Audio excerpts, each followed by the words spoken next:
Hello, welcome to another Green Dragons Gaming Club. Without us, they never feel like winners. Without them, we couldn't look so good. So, again, we're a gaming group based out of Westchester, Pennsylvania. Those of you that live around Northeast Maryland, Wilmington, Newark, Delaware, of course, Westchester towards all the way out to, say, Harrisburg, up to Allentown, Philadelphia. Do me a favor, reach out to me. We're always looking for like-minded players. It's not that we're not competitive. We are, but at the same time, it's as my friend Dave always put it, it's more about turning around and having a beer and playing with your toy soldiers. So, with that said, we're actually going to do something a little bit different tonight because we actually need to paint our toy soldiers. We're actually going to turn around and talk a little bit about the Ninth Age. So, for those of you who we're actually going to talk about the Paths of Magic, and for those of you who are like want to turn around and you have your opinions, again, I'm not trying to change your opinion. We're doing something a little bit different, and we know that things that like this have been done. We actually want to talk about how we think it's going to not only affect gameplay for that army, but how it's going to affect our play. Like, what am I going to turn around and care that they cast versus don't cast when I'm playing against them with depending on my army. So that's what we're looking to do, is give a slightly different, unique perspective. And we're actually going to call this, as corny as it may be, Dragon Talk. So today we have myself, my name is Mark, Sir MC 2015 up on the Ninth Age boards. And I have joining me Dave, who's been a group member for over 10 years and has been one of my really, really good friends now. Hi, guys. And we have Ryan. Ryan, pull your chair over this way. Ryan as well, and Ryan's been now my friend now for a few years. Yeah. We all have unique, different perspectives. Where I no longer consider myself an expert in any of the game systems. I'm a kind of a jack of all trades because I bounce around from all these different systems. But at the same time, I know them fairly well. And Dave, who, as I said, has been my friend, he's more of our War Machine expert at this point in time, because that's what he, when 8th kind of really started going downhill and going to crap, that's kind of what he delved into. And to me, hearing from him has such a unique experience, because how is someone who's used to a different rule set or a different expectation, how's it coming off to him? Because again, the whole thing is I want more players. I want this game fun for him. So what do I need to do in order to relate the game to him, or how to turn around and show how different it is? And now I have Ryan off to my right. Ryan, who, again, a lot of my games have been against him. And I always make the joke that he sleeps with the book, because back in 8th edition, he knew the rules much better than I did. And he would quote some random rule page number. I'm like, what? And he was dead on right. And that's where him sleeping with the book came from. And so he's kind of more of our Ninth Age expert. And that's it. So without further ado, we're going to go ahead and talk about the Paths of Magic. Again, if you don't want to listen to three guys sitting there having a beer, having a good time, and relaxing and giving you our thoughts, please turn this off now. We don't want to offend. At the same time, we won't tolerate you offending us. But please go ahead. So for the Paths of Magic, we have alchemy, cosmology, divination, druidism, evocation, occultism, pyromancy, shamanism, and a word I'm not going to try to say. Ryan, give it a shot. I think it's thaumaturgy. And I'm 99.9% that's correct, because I've heard other people say it that way. Dave? I don't know. This is one of those words that's like, has a real way to say it, but I've only ever read it in fantasy books. It's like, if you ask two people how to say the name Raistlin or Rastlin from the Dragonlance, both always get a fight. It's one of those words as far as I'm concerned. All right. Sounds like a fair plan. So the first thing we're going to do is we're going to talk about the paths. And we're actually going to talk, then after the paths, we're going to talk about the new miscast table. Because our last game, we actually misplayed it. So Did we? Oh, yes, really? we did misplay it. Okay. And at the same time, it's if I'm getting confused and I know the rules well, and Ryan sleeps with the book, let's be honest, other people have to be getting confused by this too. And I used this one example earlier today, is a breath weapon versus flammable in a field. It's a breath weapon, and under definition of field, it says any weapon. But a breath weapon is not a weapon, it is a special rule. That's more. If that doesn't work that way, that's moronic. It does not work that way. It has been confirmed by the man who wrote the rules. So you mean a dragon breathing fiery breath on a field isn't more likely to light things on fire? Because it's only a one-use... it's a special rule. It is not a weapon. I concur with you. Okay. But that's why your salamanders weren't taking dangerous terrain tests for going through the field. Well, but I can see them not like actively breathing fire while they're walking through. But it's a breath weapon. Sure. Okay. But that's the thing. Is, as you said, with a dragon breathing fire is not going. Not going to breathe it in the field. Actually, my thought process was a dragon just wouldn't care. But That's probably true. But it's simple things like that where it's easy that we can get confused, and understanding it is more important. Pardon me. So here we are. I know Dave can't see, and Ryan, I can kind of see. you can come share. I move your ass. So what we have here is the basic spells. You have the learn spells 1 through 6. You roll your dice for. You have a learn spell that you can turn around. Not all the lores have that. You can turn around and drop it. If you don't know what you're looking at this point in time, you've got issues. The one thing I will point out is that the learn spell 0, where I'm so always used to the whatever mage that you have can always drop the spell and take spell 0 regardless. Mm-hmm. You can only take it once. That's on page 23, as it got pointed out to me several times. But I asked the questions to the forum just to confirm, because I was not going to go looking through the book. Yeah, that's a big thing they changed. Is you can't take the signature spell multiple times in an army list. And Which is different than the trait spell, which is a T. Correct. Which everyone automatically gets if you take the lore. yes, in addition to whatever your learned spells Yeah, are, so you're for- getting an additional spell. So just be essentially. careful with that. It is different. It's not confusing if you read the rules and think about it for a second, but it's different, so it catches you off guard if you aren't careful. exactly. And if you go, when did this change? You're like, oh, it's been this way. I'm like, you know what? Don't make me drive across the ocean and smack you for being a schmuck. I'd like to see you drive across the ocean. That was why I Yeah, said it that yeah. way. I've got my hovercraft. Someone get him. Someone get him good. All right. So next thing we're going to do is turn around and talk about the miscast. So what I have here is the Magic Face summary. And it's really, really important that you turn around and you notice on the miscast page, so those of you who can't see, just go ahead and look at it, is that no matter what, the Witchfire is going to go off. And I like that. I really like this special rule. Because no matter what, if you roll a miscast, there's a penalty. Okay? It may not be a steep penalty, but there's a penalty. And what we did wrong is the casting unit suffers the hits equal to the miscast roll. So what we did is we started counting up how much you rolled, and in which case it was like up to something ridiculous. Yeah. No, your miscast roll is D3 plus 1 times magic dice used. Oh, jeez.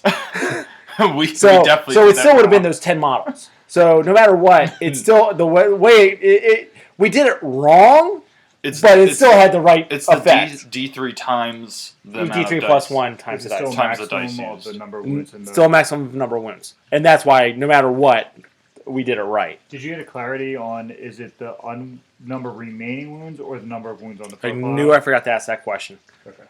It should just be, again, my take on is number of wounds in a unit. So even though a model, like a character, already suffered a wound, it's number of wounds in a unit. Therefore, it's a 3 wound. It's 3 wounds in its profile. Therefore, it has a possibility of taking 3 more wounds. But that's my take on it. Please, if you know the answers, please respond to this. We don't have any of the answers. No, so. we don't. We are. So listen to our opinions when we get to Yes, them. we They're are really good. over-painted a-holes that just enjoy having fun. And let's see, as it going again now through. So now you take that miscast roll, and you roll your D3 plus 1. If you get a 10 plus on a 4 plus, you suffer amnesia. 15 plus, it's detonation, so a big number of the wizard loses number of wounds equal to half of its starting wounds, rounding the fraction up. Big bada boom. So again, you do that twice, you're dead. And then the breach in the veil, which case on a 4 plus, it's dead. So here's my question: the way that this is written, it's 10 plus, 15 plus, 20 plus. Does it stack? I don't think it does. But the way it's written there, Right. I could see someone making that argument because I think it actually does stack. I don't think it does stack. What I've seen in other battle reports, it doesn't. That's a fair question, though. I've seen I have seen a couple battle reports where they do stack it. So I guess I don't know. Yeah. I don't know the true answer on that. I just figured it did. I think So we know that you always take the Witchfire. But like if you rolled a 15 and you got catastrophic detonation, so you take the Witchfire and the catastrophic detonation, do you also lose the spell? Do you suffer from amnesia? And you're thinking no right now. I think no. Okay. I think it's too much. Yeah. Okay. Amnesia, I think, is actually the most brutal part of the miscast table because it's fairly low. It's not Really, one of the higher losing ones. your mage is not brutal.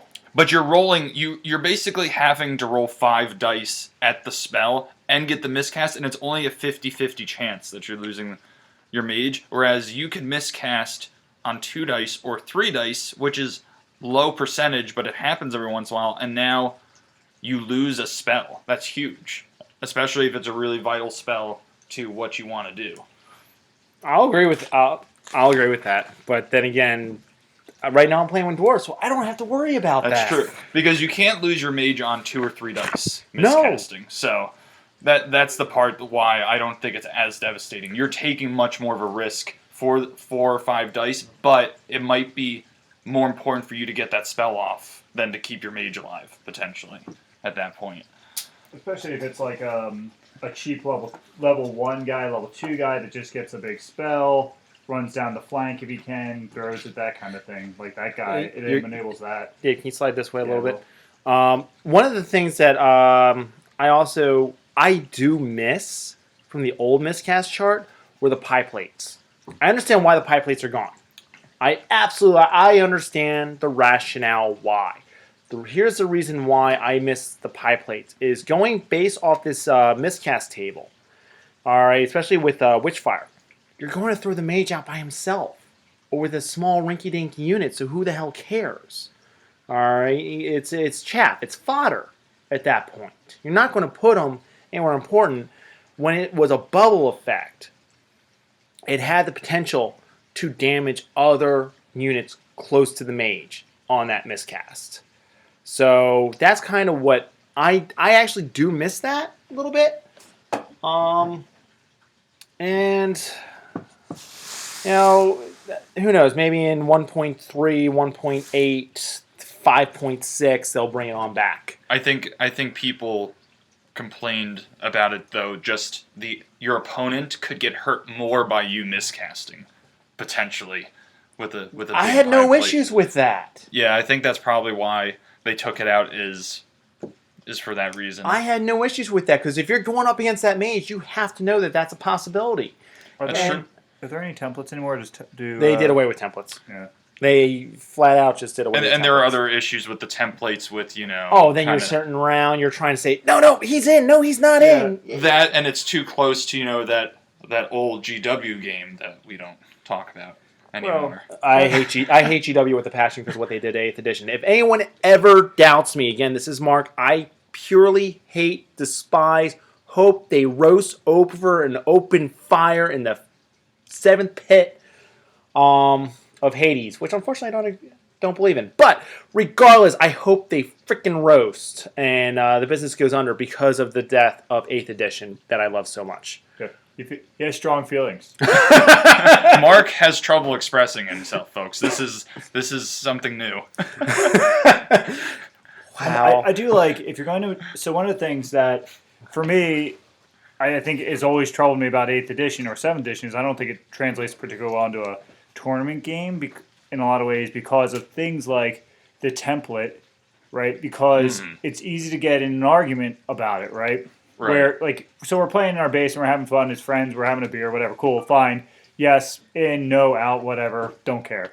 Right? Easy peasy. But I've been in tournaments before where we have to call over TO to have non-wiggly hands to make sure, is that guy barely touching this template? Is he not? Is that exactly perfect? Blah, stuff. And I like the idea of going to straight hits for everything, but specifically here, because number of hits is a very straightforward thing.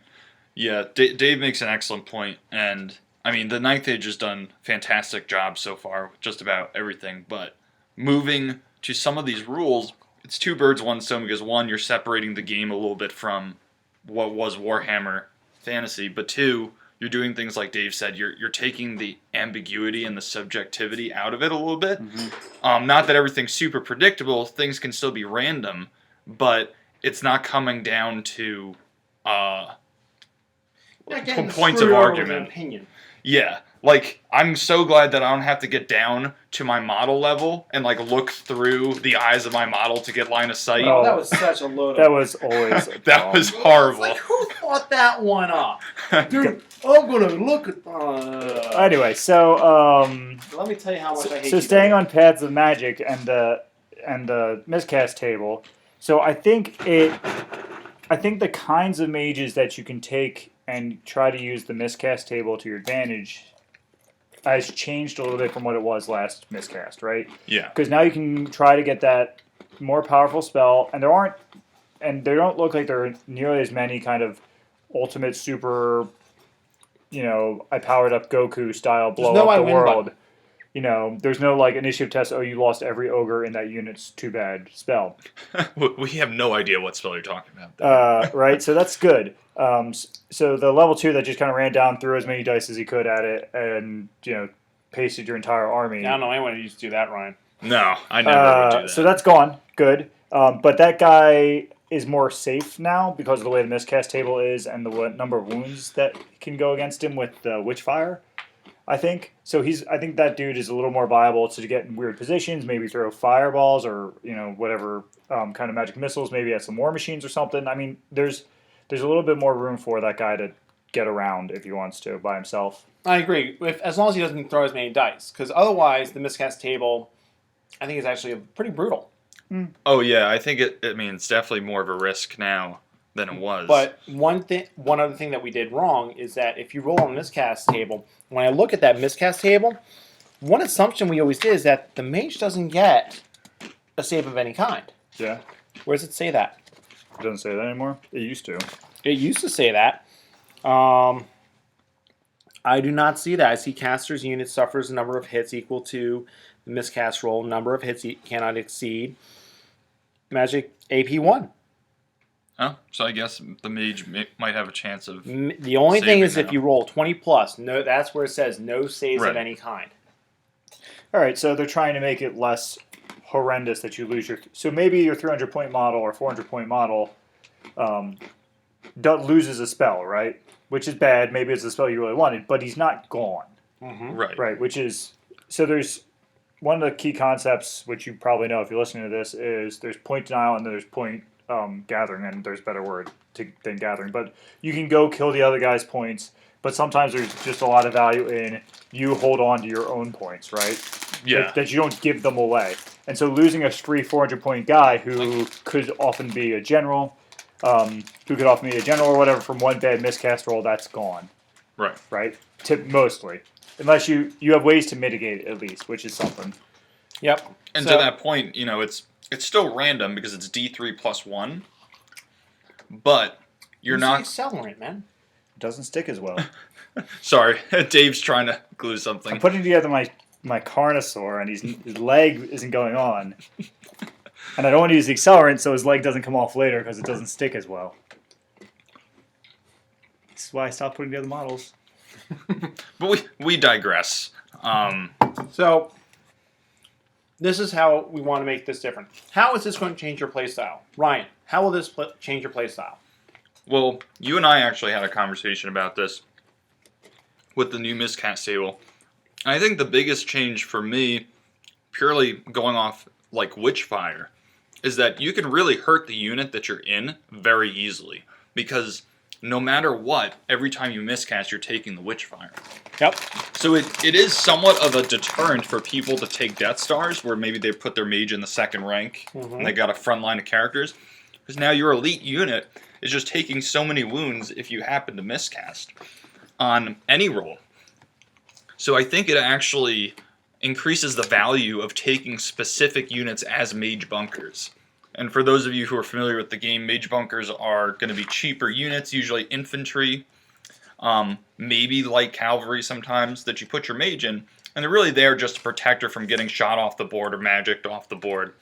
Yeah, a lot of times there are ablative wounds. Back in the days when there was a certain sharp, pointy dagger that evil elves used. You're referencing my army. Yeah, I always used to refer to spearmen as walking power dice because that's all they were, right? They just got stabbed and became power dice. So these guys are just walking protection, right? Mm-hmm. They're just there to be wounds for They're there to soak up the wounds. for small arms fire, so you don't get your mage murderized. But with that said, though, is now they open themselves up to being able to get killed by, say, Chucky Lights. Those of you who haven't seen my other battle reports, go watch the last one where Ryan has learned to love Chucky Light. Or Fast Cavalry, or Flying Pegasi, or any fast-moving, hard-hitting that's got any type of resiliency to it. So I guess the thing that's changed for me is I feel like level 2s are more valuable. And I think, well, part of it's, I think, the overall magic system, right? So, which is broader than just these changes, but the 2d6 for Winds of Magic or whatever it's That's called from now. 8th edition, yeah. Whatever, that you get a pool of dice to cast spells with, right? That is currently 2d6 dice.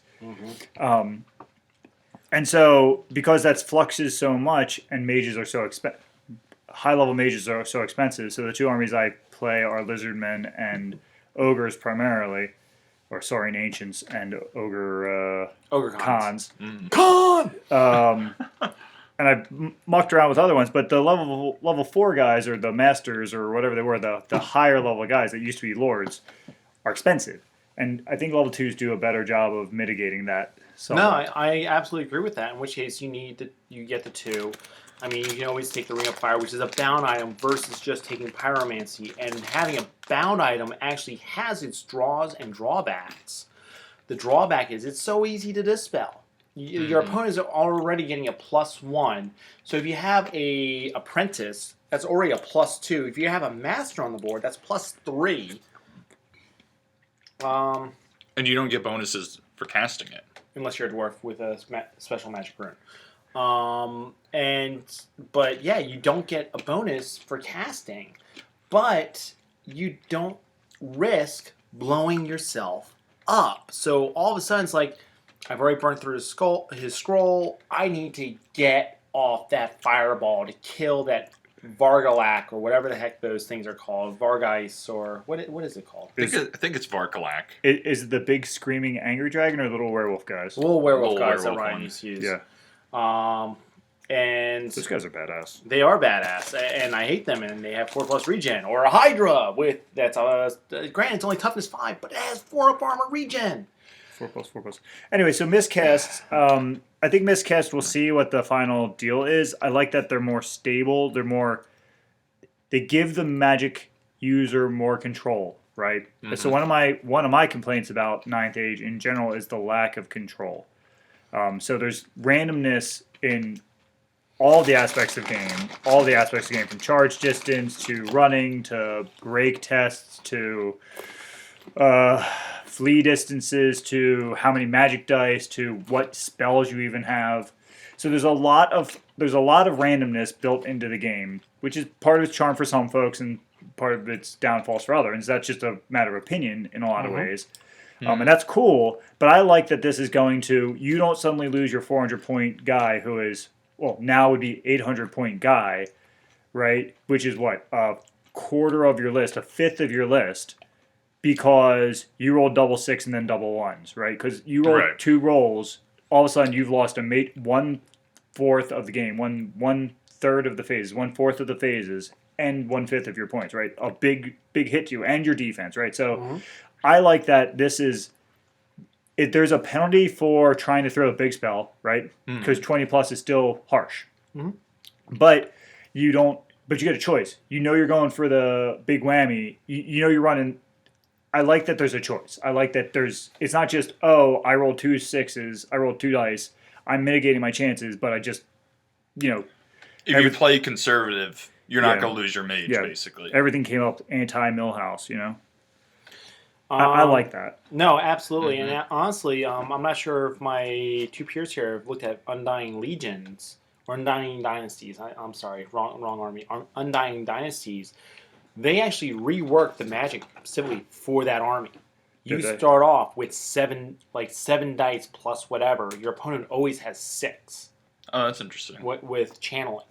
I would love to see something like that in the future, just for the magic phase, so it's more consistent. And I mean, that's one of the things I actually liked from 5th, 6th edition. I'm trying to remember. I'm not sure 7th or 8th is when they changed it. I think it may have been 7th. No, 7th still like scroll caddies. Okay, then was I think 8th. it's 8th. Then was 8th, where it's like, okay, level 4 gives you 4 dice. Your level 2 gives you 2 dice. It's like I'm stacking it so that I know how much magic I'm going to bring. I like that consistency. Yeah, and maybe the middle ground's the right ground. I'm not sure. I think it's worth testing, and maybe the playtesters have done so. I'm not privy to that. I have a playtester. I'm biting my tongue right now. But I'm happy that there's steps being taken, and I'm good with incremental changes to the game to a broad playtest group, us, right, to everyone to see how it comes back, right? Yep. So I like this change. I think it makes Magic more reliable. So I think that lends to level 4s being more reasonable. Now, Saurian Ancients, I moved away from the Quaddle Lord because I felt like he was so many points between being a BSB and a general. He just took a lot of protection because of the huge number of points he brought. Yeah. But I can imagine having a level 4 mage in Empire of Sonistal, right? Or I can imagine having a master level guy in Evil Reaver Elves. Dread Elves. Dread Elves. If you say Dark Elves, we know what you're talking about. So I'm trying to get in the habit of saying the new names. DE. It hasn't changed. Yeah, Dread Elves. They bring dead things to life. But I always think of them as like they're Reavers, even more than Dark Eldar. Dark Eldar are Reavers, right? Like Browncoats and Reavers. They're Reavers. Yeah. I think Firefly. So we're going to move on to the first lore that we're going to talk about tonight, and that's going to be Alchemy. So it has the attribute. This is one of the few lores that actually adds an attribute. It has the Quicksilver Lash. So those of you look through the board, for the 3 of us, I'm just going to say this real quick so that we all know what's going on. So the attribute is a target gains flammable. All right. Quicksilver Lash is a target suffers D3 plus 1 hits with metal shifting, and metal shifting counts as a flammable attack.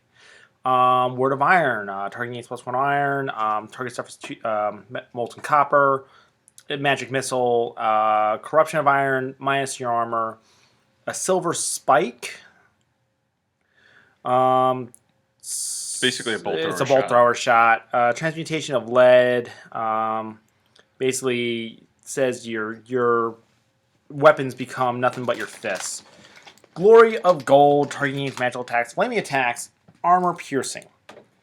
So I see combinations going on right here, and when I flip through all the army lists. So let's see who can take Alchemy. Pardon me. Dread Elves, Empire of Sonstal, Infernal Dwarves, Highborn Elves, the Caudal Lord for Saurian Ancients, the little Rasputin engineer guy for the Vermin Swarms, and Warriors of the Dark Gods.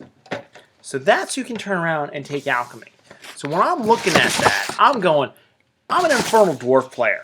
This is what I want. Yeah, exactly. Because I remember I just played some Infernal Dwarf player. He had something that's like, all right, if I want to make you flammable, and I have that banner that I turn on, give myself flaming attacks, so now I'm going to reroll my wounds to you. That's what this screams for. You want fire in your army as much as possible. And I don't think Empire can do it as quite as well. Let's see. Well, they can bring fire mages, pyromancers, right? They can bring pyromancers. So all of a sudden, now, can Sansol? Flame- Yeah, they yeah, still have Sansol flame can. cannon? But Dread Elves cannot. Dread Elves no longer a pyromancy. Yeah. But breath weapons still count as fire, don't they? Yeah, Yes. breath weapons still counts as flaming attack, but yet it's not an attack. It's a special rule. But Infernal Dwarves definitely have the most flaming options, though, by far.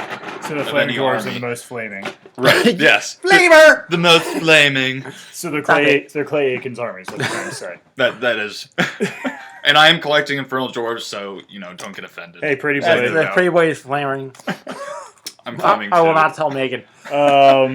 So here, general complaint, and maybe just because I don't know enough, or maybe I was misinformed. So one of the things I think was the point of these new lores was to reduce the bloat that each army got their own kind of. I like that though. I didn't. It was too many variations, in my opinion. But secondarily, that they wanted to give them each more flavor, right? So pyromancy is, we got fireballs, and we got this kind of direct damage spell, and we got this direct damage spell, right? So if you were playing Magic the Gathering, right, it's like a red direct damage deck. It's I'm going to shoot you in the face with fire and Yeah. lightning and death supreme, right? I never thought about it that way. I like that description of it. It is Magic. I am playing Magic the Gathering right now, choosing these lores. Right. I don't see some of these guys don't make sense to me. Like I think alchemy is kind of all over the place. Like you've got a bolt thrower, right? You've got get rid of your weapons. You've got molten copper, right, where you're gonna Magic Missile. which is a magic missile. You got word of iron, where the target gets +1 armor save. It's like I don't see the unifying theme, right? And maybe it's because there is no unifying theme. That's not really a thing that actually got put forward into the design. Maybe it was just like original talking point. Maybe it is because of you need a little more breadth inside a specific lore because it's a randomized spell list that you get, so you need the breadth inside it to do things. I don't know, but it doesn't seem as focused as I was expecting it to across the lores, all of them. I agree think- with you, though, there, because one of the talking points the different people from the Ninth Age said why they're switching the magic over is that a lot of the old lores were too bland and generic, that every lore had like a vortex. Every lore had an augment or two, a hex or two. Sure. Every lore had a magic missile. They wanted to make the lores more direct and specific to do a certain thing, which I think, to Dave's point, they did really well with pyromancy. Pyromancy is, I'm shooting you in the face with fire. It's all damage, missiles, etc. I think they have one augment in there, which is like the old flaming swords, and that's about it. Right. I do agree, alchemy, and I thought of this too looking over it. I do see a theme, but it's not as direct as I guess I would have expected. I mean, for me, I it's disagree. it's flaming and it's armor. That's what you're looking for from. And that's alchemy. what alchemy's all about. Is Yeah. it's turning around, it's going against your armor. I get that, but why? I guess No, that's the theme. I would I like see to- the theme. I just agree. I agree with you that it's too many buffs and direct damage spells. It is all over the place. It's your jack of all. It is a jack of all trades. To me, it's not a focus, Right. and that's my one critique of it. So here's the thing. Ryan here, yes, he is starting to build his Infernal Dwarves. We're not going to count that yet because he doesn't have that. He ends up using my Dwarves, which I have tons of. Yeah, and, you I know, haven't really play tested with them either or anything. Oh, they're brutal. And we just had a growl from Dave. So, anyway. Meanwhile, he's Dread Elves, your Orcs and Goblins, your Ogre Cons. Am I missing anything? And Vampire Covenant. And Vampire... and Vampire Covenants. What's a... just the number of armies you two have combined is I just handed one off. I just got rid of one for free. Staggering. I just handed it off. Dave, it's a disease. I mean, I know. I'm getting my cure. Here, take this. Yeah, you're walking out of here with what? I mean, I've owned various factions for War Machine, so I can't. I mean, I understand. It's just I've got like 3 systems I buy random shit for. Modeling is a disease. as contagious as the bubonic plague. So anyway, let's see, of those lists that we just said, alchemy, you said dread elves, we said infernal dwarves, and that's it. From those two armies, well, let's not include infernal dwarves, from dread elves, will you take this? I looked at it. I think it's a possibility, but I don't think it was like the obvious choice for me. Like, yeah, I need to take alchemy. Where if like I was to start with infernal dwarves, it's a no-brainer. I'm going to take alchemy. I think you definitely have to build a list catered to the spell lore. You definitely have to take a flaming standard on a unit that you want to see in combat. That way you're getting your reroll to wounds, which is really helpful for dread elves. And I think you would have to take some of the higher armor units too. And yeah, I agree with Dave. Like, I see the theme, but it's just not as focused as I would like it to be. Because that's my thing. Now, the nice thing is, like, you can gain for the Word of Iron, which is, it's not a signature spell or anything, but if you happen to get it, target gains +1 to its armor save. There's no limit. Like, so you can boost it up to a 1-up armor save. Yeah, like, yeah, type can't thing. 1-up. Oh, wait, can't take it.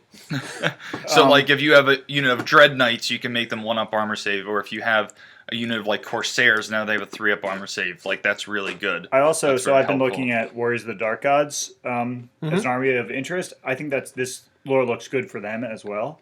Right. Because +1 armor for them can be really, really solid on... 2-up infantry. Yeah. It plays to their strength. Plays their strength. It gives them a bolt thrower as a possibility. Strong, right? Any kind of strong range thing for them is quality. It's got this magic missile, which is quality again. It's got the transmutation to lead, so they can stop like getting hit. They can take a better charge from, say, a lance of knights. All of a sudden, right, you get guys coming in with lances that don't have lances anymore, of not getting through your armor, right?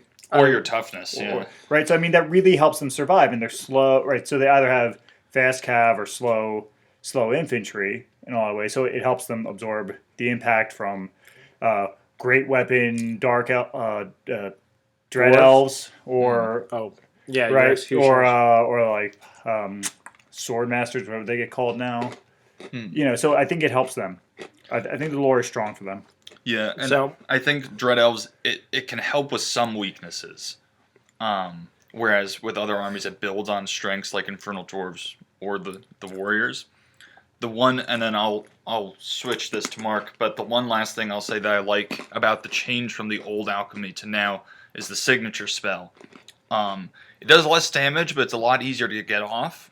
24-inch range. I actually like that because before you would have to spend your whole magic phase because it was so high to cast to get that signature spell off and for it to do damage. And then on your opponent's side, you could lose 7 knights from one spell. I mean, that's just, that was so all or nothing. And now you just pick away at a knight unit, and it's an easy spell to get off to draw dice. There's one quick point about alchemy I would make. Their casting values are low. Even the high spells, number 6 and 5, are relatively low casting values. Yep. Yeah. Which is nice. I think that gives lore a better consistency, right? Because the randomized numbers, the randomized spells that you're getting, if you're using a non-master, right, or if you get roll low on your dice, I think it gives you a little bit better. When they have low casting values, I think it gives you a little bit more consistency, or maybe a couple more spells to try to get through. I think it gives you some more options. Less risk of miscasting. And one thing we forgot to mention about miscasting is you no longer lose dice. Yes. Yeah. So- Love that change. Yeah. Yeah. So now my next question to them is, so Dave's right now is playing. So Dave has Saurian Ancients and Ogre Khans. Mhm. He inherited my Undying Legions at one time. You got rid of that? Yeah. Okay. When I And moved to Raleigh, I got rid of them because I didn't need 3 armies for a game I wasn't playing. yeah, you did. Any other army that you have right now? Other than being interested in Warriors of Dark? No, Dark I Tide? mean I've mucked around. I've proxied some. So I've used your Sylvan Elves. Yep. I proxied a Warriors game. I played Beastman when it was over at I can Zach's. see you playing Sylvan Warriors of Dark Gods. That fits your Yeah, your it game was style. fun. Those guys are really solid. So what? So first off, your Call to Lord can take this. yeah, All right. I think it actually would do really well I think Call to with Lord- Saurian Ancients because I all of do. a sudden your 4+ armor save becomes a 3+ armor save. Your cavalry becomes a 1+ armor save. right. So I see things like that. All of a I've got sudden you flaming get attacks and flaming base. attacks Yep. and with spears, and you light that thing on fire. Target gains flammable, and all of a sudden those Saurian Ancients are lit up on fire. What spell playing against this list are you going to stop? So you're playing your Dread Elves that you love so much, that, fancy little Dread Elves. You're playing your Lizards, and I'm playing Empire or whatever. Yeah, so I think it depends on what spells they roll, right, and the turn, of course, because that's all decision making. However, I think keeping my regen up is really really key. So because if I get regen from, say, I'm using Druidism, right, which has regen as one of its spells. Getting rid of that, rid of my extra 5+ or 4+ ward is really rough on me. So I'm getting rid of Glory of Gold. Okay. Or maybe my Stegodons or my Taurosaurs are low on wounds. I'm not letting through your bolt thrower. No, I like that. I agree with that. What about you? I Yeah, think why the heck is Strength 6? I don't know who the hell thought of it. I, Go ahead. I think for me with Dread Elves, one of the biggest weaknesses of the army is their strength. Now they do have options for certain things like monsters and cavalry, things like that, executioners. But in general, like their core, it's all strength 3. So they're pretty weak.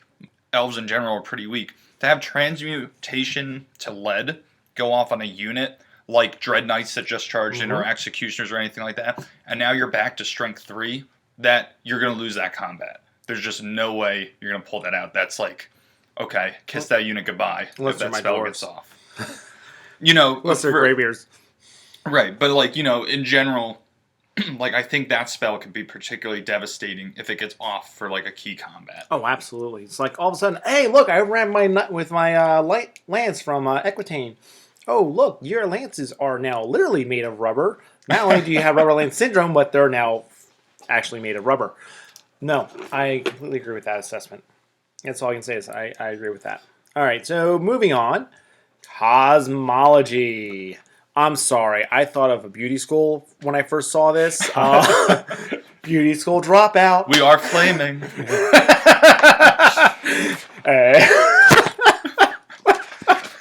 Oh my we God. are drinking. Yes. If that was even a question. Oh, yes, we are. Thank you, I mean, Flying it's been Fish. like a beer, guys. No, this is my second. Oh, I'm sorry. Dave, they don't know that. Don't say that.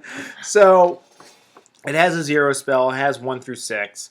So, duality. This, I'm sorry, but whoever came up with cosmology, you were high, man. I swear, you were smoking some good stuff that night. Cosmos and Chaos. When casting cosmology spells, always declare which version you're casting. I actually like that. I like, are you going to be the light side or the dark side? Are you a good witch or a bad witch? And So I really like this lore. I haven't used this lore. I like the concept of this lore. I don't know. I like if the it's- concept. I don't know Yeah. if it's balanced or good or bad yet. Because I haven't played against it. I haven't played with it. I can't say. I can say that I like the idea of it. That it gives you it's trading options, right? So each spell has 2 options, right? 2 different effects for each spell that you've rolled up, right? You're getting double the spells essentially. Right. You're getting double the Yeah. spells. Yeah, and that's my one issue with it is all of a sudden those armies that have access to this now have 12 spells. And what are the armies that have access to this? So Cosmo, Dread Elves, Highborn Elves, Sylvan Elves. The elf does, not the tree people. Right. That makes sense. Did I write that correctly? Vampire Covenants have access to Cosmo Maybe. and Undying Legions, Undying Dynasties. You know what? I think maybe the necromancers do. Yeah, I think so. Yeah. And has me going. All right. Well, other than the Highborn Elves and the Sylvan Elves, well, Sylvan Elves to me are neutral. You know, they're not Right. good. They're not evil. They're tree huggers that say you can't come to my forest with an axe. I'm going to kill you. Highborn Elves, yeah, they're to me. Well, Equitane is the great little two shoes of the good side, but What? Clearly, you aren't a peasant. No, I am That's not. very elitist. I am not a peasant. Fuck the poor. Thank you, Mel Brooks. Mel Brooks quotes. We're in trouble, boys. We're doing the Mel Brooks quotes portion of the night. And we know this is like, the fluff's going to change. Yeah, yeah, Obviously. We're yes, basing yes, off yes. old fluff. we're basing off of Mel Brooks. So as far as gameplay, the fluff. I mean, we'll see what the fluff gives us, and might pull through. But as far as the lore design, I like the idea that you can build up the synergy inside the dark by making specific choices. I like that you can build up the chaos side. You can by specific choices with the cosmos side. I like that you get multiple spell choices, but each one seems like a little bit weaker in its effect than the single spell choices. It seems like maybe it won't be in the end. So I like the idea of it. I think it's an interesting little mini game. I do think it adds depth, but that depth is going to come at cost to new players, right? Because now you've got to learn the mini game inside the mini game of power dice to spell dice, which is just one more little bit of hurdle for them, and that's okay. I think it's a good trade for me. I think that's a good trade, but it's just a thing that'll occur. That is a good assessment. I definitely think there's a lore that more experienced players can take advantage of a lot better. And it actually fits just the fluff that I've read so far, because cosmology, the casters that are supposed to be practiced in this art, they're supposed to be they're supposed to think that they know like all the answers to the universe essentially. Picturing some. Never mind. Some pink-haired elf like beauties. Yes. It's walking down the golden staircase there. Is that the entirety of the Dread Elf faction? They just are beauty school dropouts. Well, they do have the witch elves. What? Rizzo Or stuff. what are they called preggy. now? Oh gosh, Blades of Knob. Blades of Nom. Yeah. Really? Of Knob? Of Knob. Yes. Use Through your through the blades of Knob. honk honk. You just snipped the tip. All the ladies love it. I'll take two. We're going Mel Brooks style. Knob? Really? Yes. That's as bad as when See, you Mormon went decided to make a faction called Cock. Like, what were you thinking? What were you thinking? See, you went that would nip the tip. I was thinking something that gets bigger when cold, not smaller than when cold. Anyway, Anyway, the thing when I look at this list, or when I look at this lore, I think it is a smart gamer's choice. And because a smart gamer doesn't turn around, doesn't go for gimmicks. They're going to make a balance list. They're going to say, all right, I'm going to have the heavy hitters with the shooting, with this, with that. So all of a sudden, -1 leadership, +1 leadership becomes a much more tangible, much more realistic, much more wanting item. Ballistic skill. Hell, if I could take it on towards, I would. But, or weapon skill, or the fleeing or pursuit rolls. I mean, all of a sudden, these things become much more tangible. +1 strength, -1 strength, 5+ ward, or suffers a strength 3 hit. Each model suffers strength 3 hit. It's to me, this is an experienced player's lore, and I think is an inexperienced player's nightmare. absolutely. Because they're going to look at this and go, it's useless. Why would I ever take this? Because the spells are much weaker individually than the other lores. But however, you're getting more options, as we've You're covered. going to cast more of it. And the casting values, if you stick with either Chaos or Cosmos, they're really easy to get off. Especially if you have like a Wizard Master. You're rolling 2 dice basically at every spell. 3 and it's guaranteed to go off. Do they stay between rounds, or is it every They round do, they but reset? you switch. So if you start, like, say, Turn 1 Cool. magic phase, I do chaos spells. Like I do 2. I get 2 Yeah. counters. The next turn, the counters stay, but they switch to Cosmos. Right. So now my Cosmos spells are easier to cast. I can go back to just You can chaos, cast the but I chaos. lose the counters. I have Cool. to start over. Yeah. Anyway, I like the idea of it. We'll see how it turns out. Definitely want to play test. All right, so now for the next lore, divination. So divination has a conclave special rule. So gains +3 range for each other wizard with a non-bound divination spell within 12 inches of the caster. You know what? I can. Well, let's go through the armies. I can use this first. Okay, so divination, beast herds. I'm sorry, beast herds cannot. I lied. Dread elves, demon legions, Empire of Sonstal, highborn elves, the Kingdom of Equitane, the Caudal Lord from Saurian Ancients, the Forest Spirits from Saurian or Sylvan Elves, and Undying Dynasties. Apparently, will utilize divination. So when I look at that, now I'm a Bretonnian. I'm a Equitane player. I'm looking at that going, all right. And Ryan's played me enough times, and Dave's played me enough times. My mages are nowhere near each other on purpose. Right. Because I control the flanks, and I'm going to pinch you in the middle. All right? Mhm. Which, now if I'm going with this lore, and I like this lore, if I want this additional +3 range, Which is significant. which is significant, Because you'll have 2 people, right? And it's 6 automatic. yeah, so now all of a sudden, they're 24-inch range each. Well, 20, Or 21. 21 inches, but 20 that's still a big leap. Some guys are just 20, bigger than and others. 21 inches and 7 pounds, 4 ounces, and 21 inches long. So the attribute seems weaker to me than the other Oh, 2. Well, this covered isn't even already. the attribute. That's not which the is attribute. nice. This is That's just not like even the a attribute. free Oh, that's just a special thing. rule. that's a free special rule. I don't The know. attribute is basically you're making a unit within 18 inches of the caster, right. cold-blooded. Which I is forgot, which amazing. is amazing. Yes, Amazing. Dave, tell me how you like that on Dread Elves. I mean, it was fine. I mean, like, because it never came up. But I'm like, I play Saurian Ancients. Cold Blooded is bonkers amazing, especially going from Ogre Khan's low leadership army to Cold Blooded with the same leadership essentially because it's 8. But it's Yep. it's amazing. They're so much more they're so much easier. So it's a great.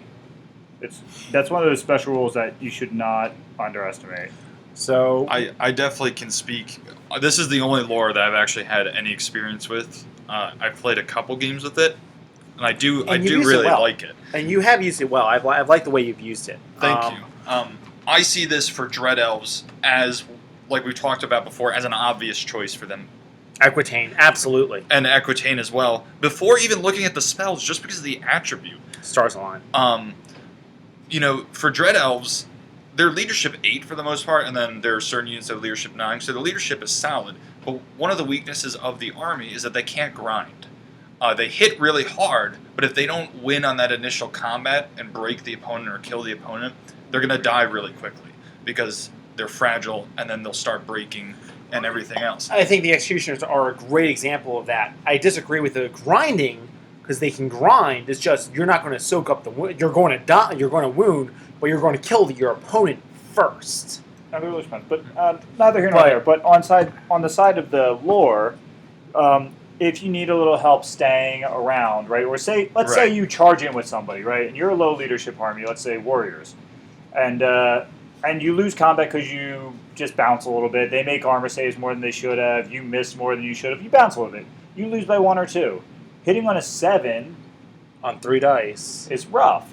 It's dicey, right? Pretty dicey. 50%, 55%. 7 on 2 whatever. dice is 50%. Right, it's low odds because you just got a little bit of luck, and we all played enough. You get something that happens sometimes. But cold-blooded 7, you could That's fail it, significant. but it's significantly better. So if you're in that combat that could, you're not certain that you're going to just whoop them, or like say You get unlucky. yeah, say you put in a chaff unit into the flank of those crazy-haired fast cav ladies from the Dread Elf, right? I put a unit of skinks in the side of Dark Acolytes. Dark Acolyte, and I lost by like 1.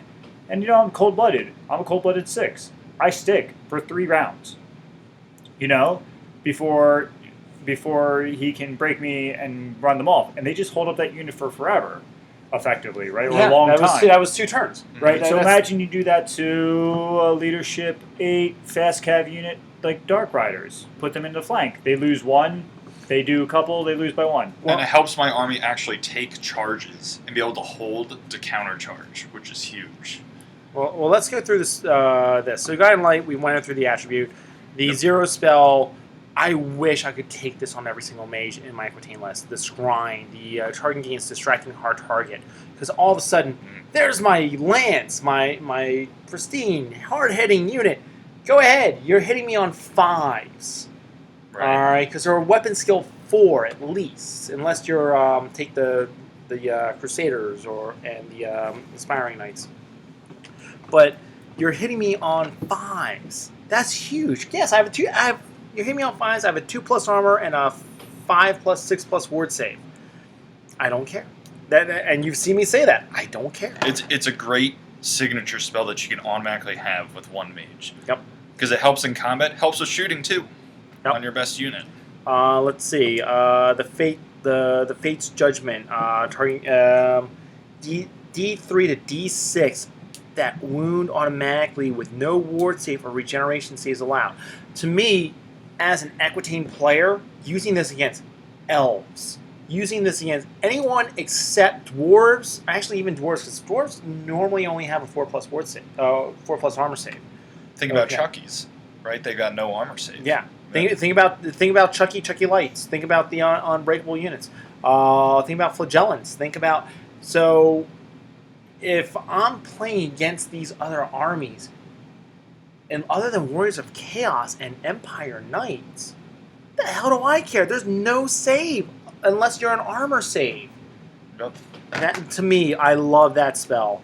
And as an Aquitaine player, who else can take this divination again? Highborn Elves. So it feeds into the weaknesses of that army. I think very, very well. So this is another one of these lures I think has too broad of a range, right? Divination to me is ready for, I'm going to get buffs and debuffs, right? That's what I'm after, because I can see the future, because I can divine the future. Why are you giving out hits? Yeah. Well, I do like the Stars Align where the Most divine of it is attacks. augments. Yeah, that's it has. And maybe it's just if we have all 6 augments and hexes. No, it's got 2 magic missiles. Yeah. Yep. It's basically you got 2 missiles and then the rest are augments. So there are a lot of augments, So 2 but out then of you've 6. got 2 utility missiles. 2 out of 7. Yeah. 2 out of 7. Meh. It still feels a little samey, right? I mean, like I think divinations, the spells in it are stupendously good. Oh yeah, I mean, like better than. I like them better than Alchemy so far. Yeah. Yep, I would say I like them better than alchemy. I think they're probably better than shamanism, which we'll get to later. But those spells are really good. So How are the casting values and ranges? Set- Reasonable. 18-inch casting range all the way down. So Okay. it's fairly short. So, But you can extend it if you can get a coven. yeah. Correct. So here and otherwise, casting values is 13 or less, and that's 13's hard with only a +2. 13 is hard. Or plus, They're or easy- because you're making a coven, maybe it's only +1s because you're not going to have a coven of level 4s. The spells are Or easy to get masters. off if you do the lower version. Yeah, When you do the it's higher normally version 9 for or all less. the spells, you need to roll 3 or 4 dice Okay. at least. So look, I love this spell. It's Equitine. I really, really do. I see it boosting. Yeah, please. I see it boosting our lists tremendously. I see it absolutely helping Demon Legions. Oh, Demon Legions, it could be crazy, especially with the attribute. Highborn Elves, I see it boosting. Serene Ancients, I see it boosting. I see it boosting everything. And that's what it's for. They're mostly augments. Absolutely. So, Ryan, what spell? I'm playing against you. I have my Equitine army on the board. Mhm. What spell do you stop? what spell is it? There's no chance in heck I'm going to let you get that spell. Which spell? Okay. Well, if it's against Equitane, I think it would depend partially, but I think for me the Stars Align is the best spell in here, regardless. But I think that's going to be the spell that'll hurt you the most. The only other spell that would even contend is the one where you get Stubborn, where if Equitane is coming in and you know you're going to break that unit, and I can get off that Stubborn spell, and now I have a counter charge set up. But Stars Align is just brutal for a key combat. You can't let that go off. I mean, there's 3 basic roles in every combat, right? To hit, to wound, armor saves. Yeah. Sometimes there's wards, but let's just stick with basics. Okay. Right? If you could swing one of them by 1 out of a d6, right? That's a 17% swing, right? In your chances to hit. That's pretty big in the overall, for a single spell at the low casting value, is really strong. I agree. Now, strength is better if they had the strength, because strength does both wound and armor, Equitane can take both. but it's still good. All right. Moving on. So we don't spend all night doing this. Druidism. Hold on. Druidism. Funny, she doesn't look Druish. Mel Brooks all the time, man. Told you I saw him live. If you ever have the option to see Mel Brooks live, he is hilarious. Oh my god. So anyway, this unit not only has an attribute spell, it also has the Oaken Throne. So it's a free spell. All right, and that's what's going to give you the buffs to this. That's a great change. That is a great change. It Good is. job. Good job, designers. I like this because this reminds me of Lore of Nature. Yeah, so it is very similar, but I like the change to where the Oaken Throne is. Everyone gets it, so it's not like taking up a spot in your spell list. So this one, I think, to counteract my earlier criticism, I think this one is more focused Absolutely. as a spell list, right? So it clearly has a theme. It relates to the various. It has 2 basic themes, right? You're doing things with terrain, so using the board and maneuverability can be a big advantage here.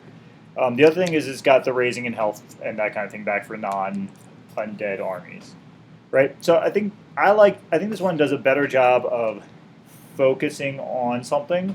Now it's not a kind of spell. It's not. There's still magic missiles. There's still buffs. There's still debuffs, right? But It's mostly durability. but it's around. But it's kind of a durability, but it's also around who's close to terrain, and I like that as a. Just like Cosmos had like a theme around this kind of like duality and back and forth and like in play experience. I think this has an in play difference because of its terrain based features. And I like how it's both pluses and minuses, so you can actually turn around and put, like, as an Equitane player, I never had the opportunity to turn around and take away from my opponent. Where with this, I can. All right, because I see right here with Entwining Roots, target suffers -1 or -D3 weapon skill both to a minimum of 1. Right, but even So that's more. something I never had before. And when I'm weapon skill 4 going against elves that are weapon skill 4, or sorry, ancients just suck. So for instance, Mark's had this problem with his Knights of Aquitaine, right? Spirits of the Wood. That was in the last It was in the last one, No. but it's cleaner now, right? I think this verbiage seems cleaner to me. It's all models in the target unit are considered to be within a forest. So say you've got a big old stubborn unit of dudes, it said that before. like a 40, maybe it did, but it's 40. Extra one. So it's a 9+. You got to be close. It's only 12 inches, but I like it. But you can put your own guys if you want the cover, right? Or you want them to, or if you've got, say, skirmishers, you want to suddenly be stubborn where they're standing in the middle of nowhere, right? Mm-hmm. So I think it's just got good value. They're tighter, they're short range spells, so you have to be able to protect your mage. I think there's clear weaknesses. I think there's clear strengths. I like this. It seems very balanced. And I think it gives a different play experience than the other lores. It's not samey because of the way it plays with the terrain. I like it a lot. I think it's a well-designed lore. So let's look at the armies that can take this. You have Dread Elves, Demon Legion. Oh no, I'm sorry, that's Dread Elves Divination. can't take it. I know, I lied. Liar. I'm very sad because none of my armies can take this lore. Sucks to be you. So Saurian Ancients can take it. Beast Herds, Right. Highborn Elves, Knights of Equitane, Saurian Ancient Skinks, Sylvan Elves, and that's it. That's all they can take Druidism.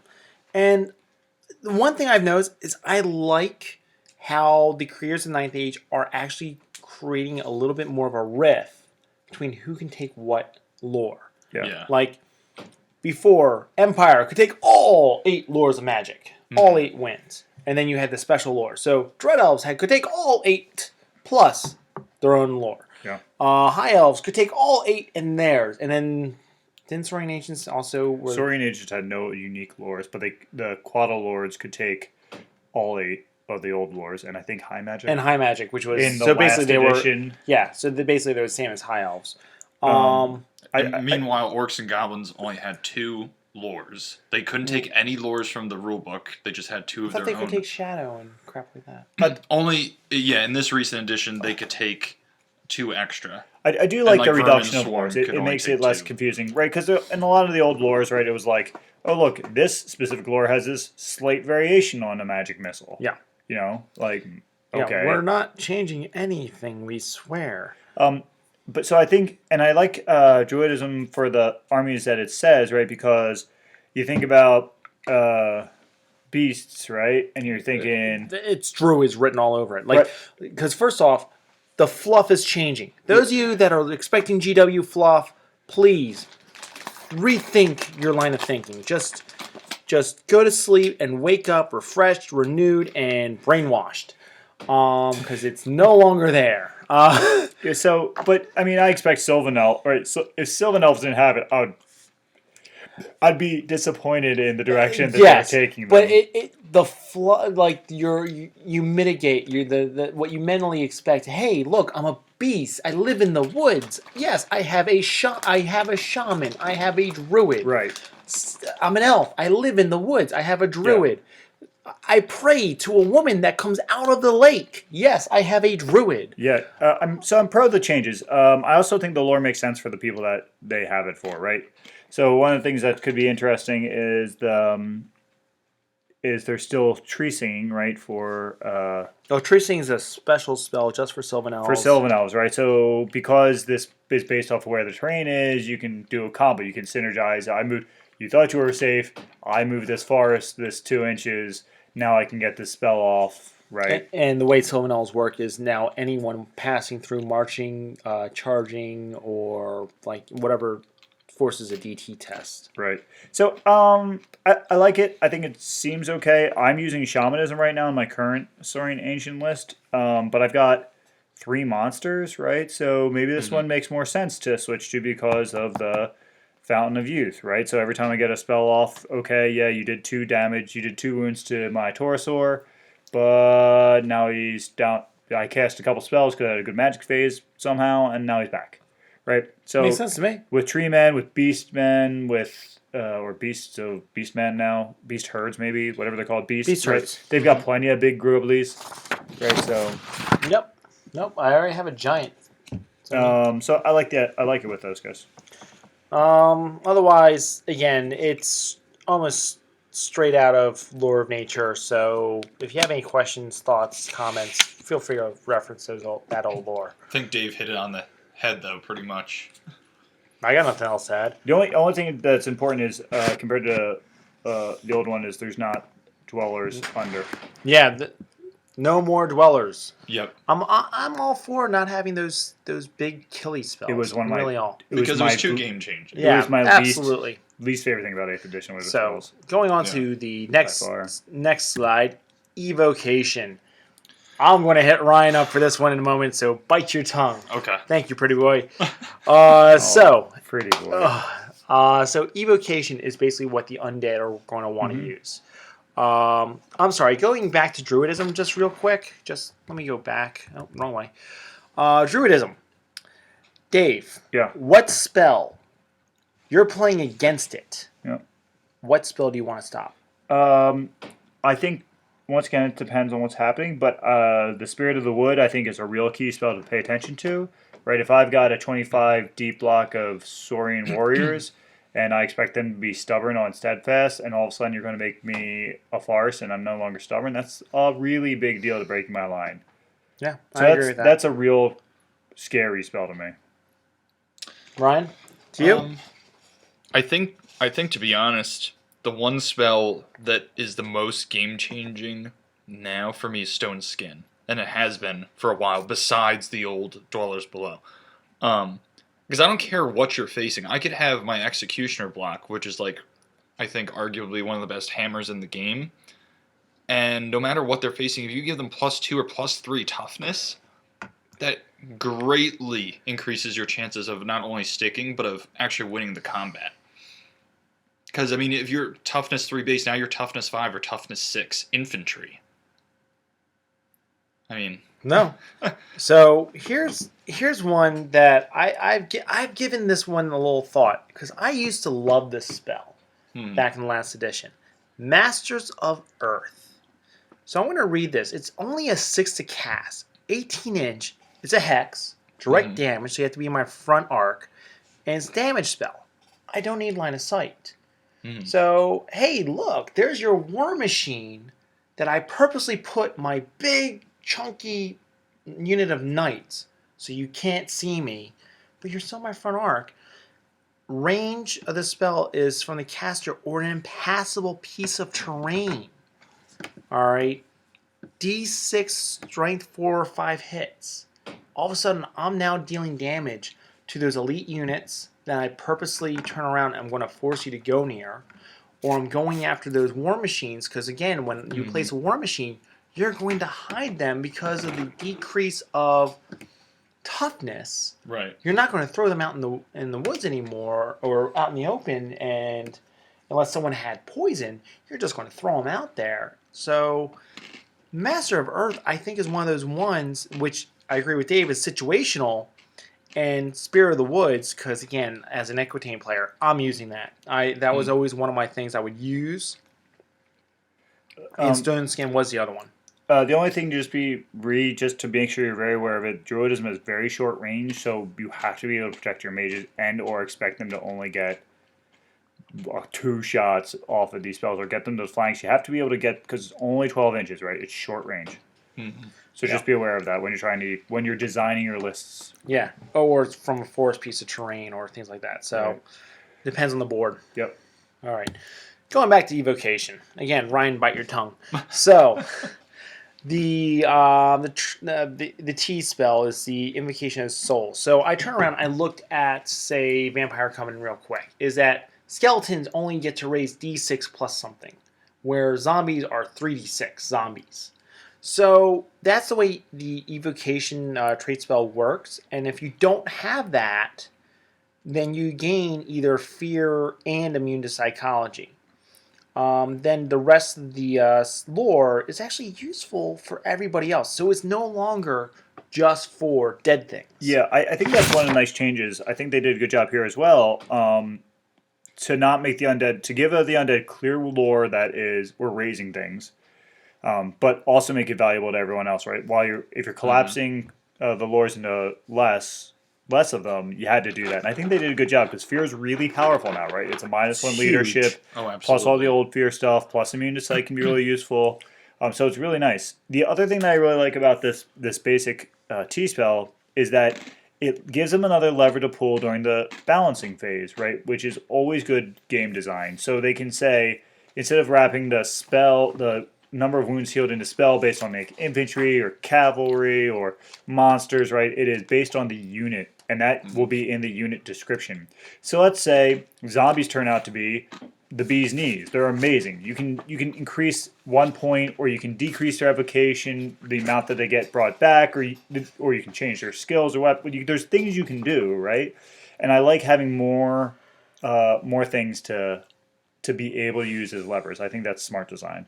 The other spells are really sweet. Once again, I think they're themed well. I like the theming. I think so despite my earlier comments around not the lore's not being individualistic. I mean that in a game sense. The theming does seem to be nice, and I saw one Spittin's thing about the lore that he's read some of and likes. I'm think it can be good. I can see possibility there, so I'm hopeful.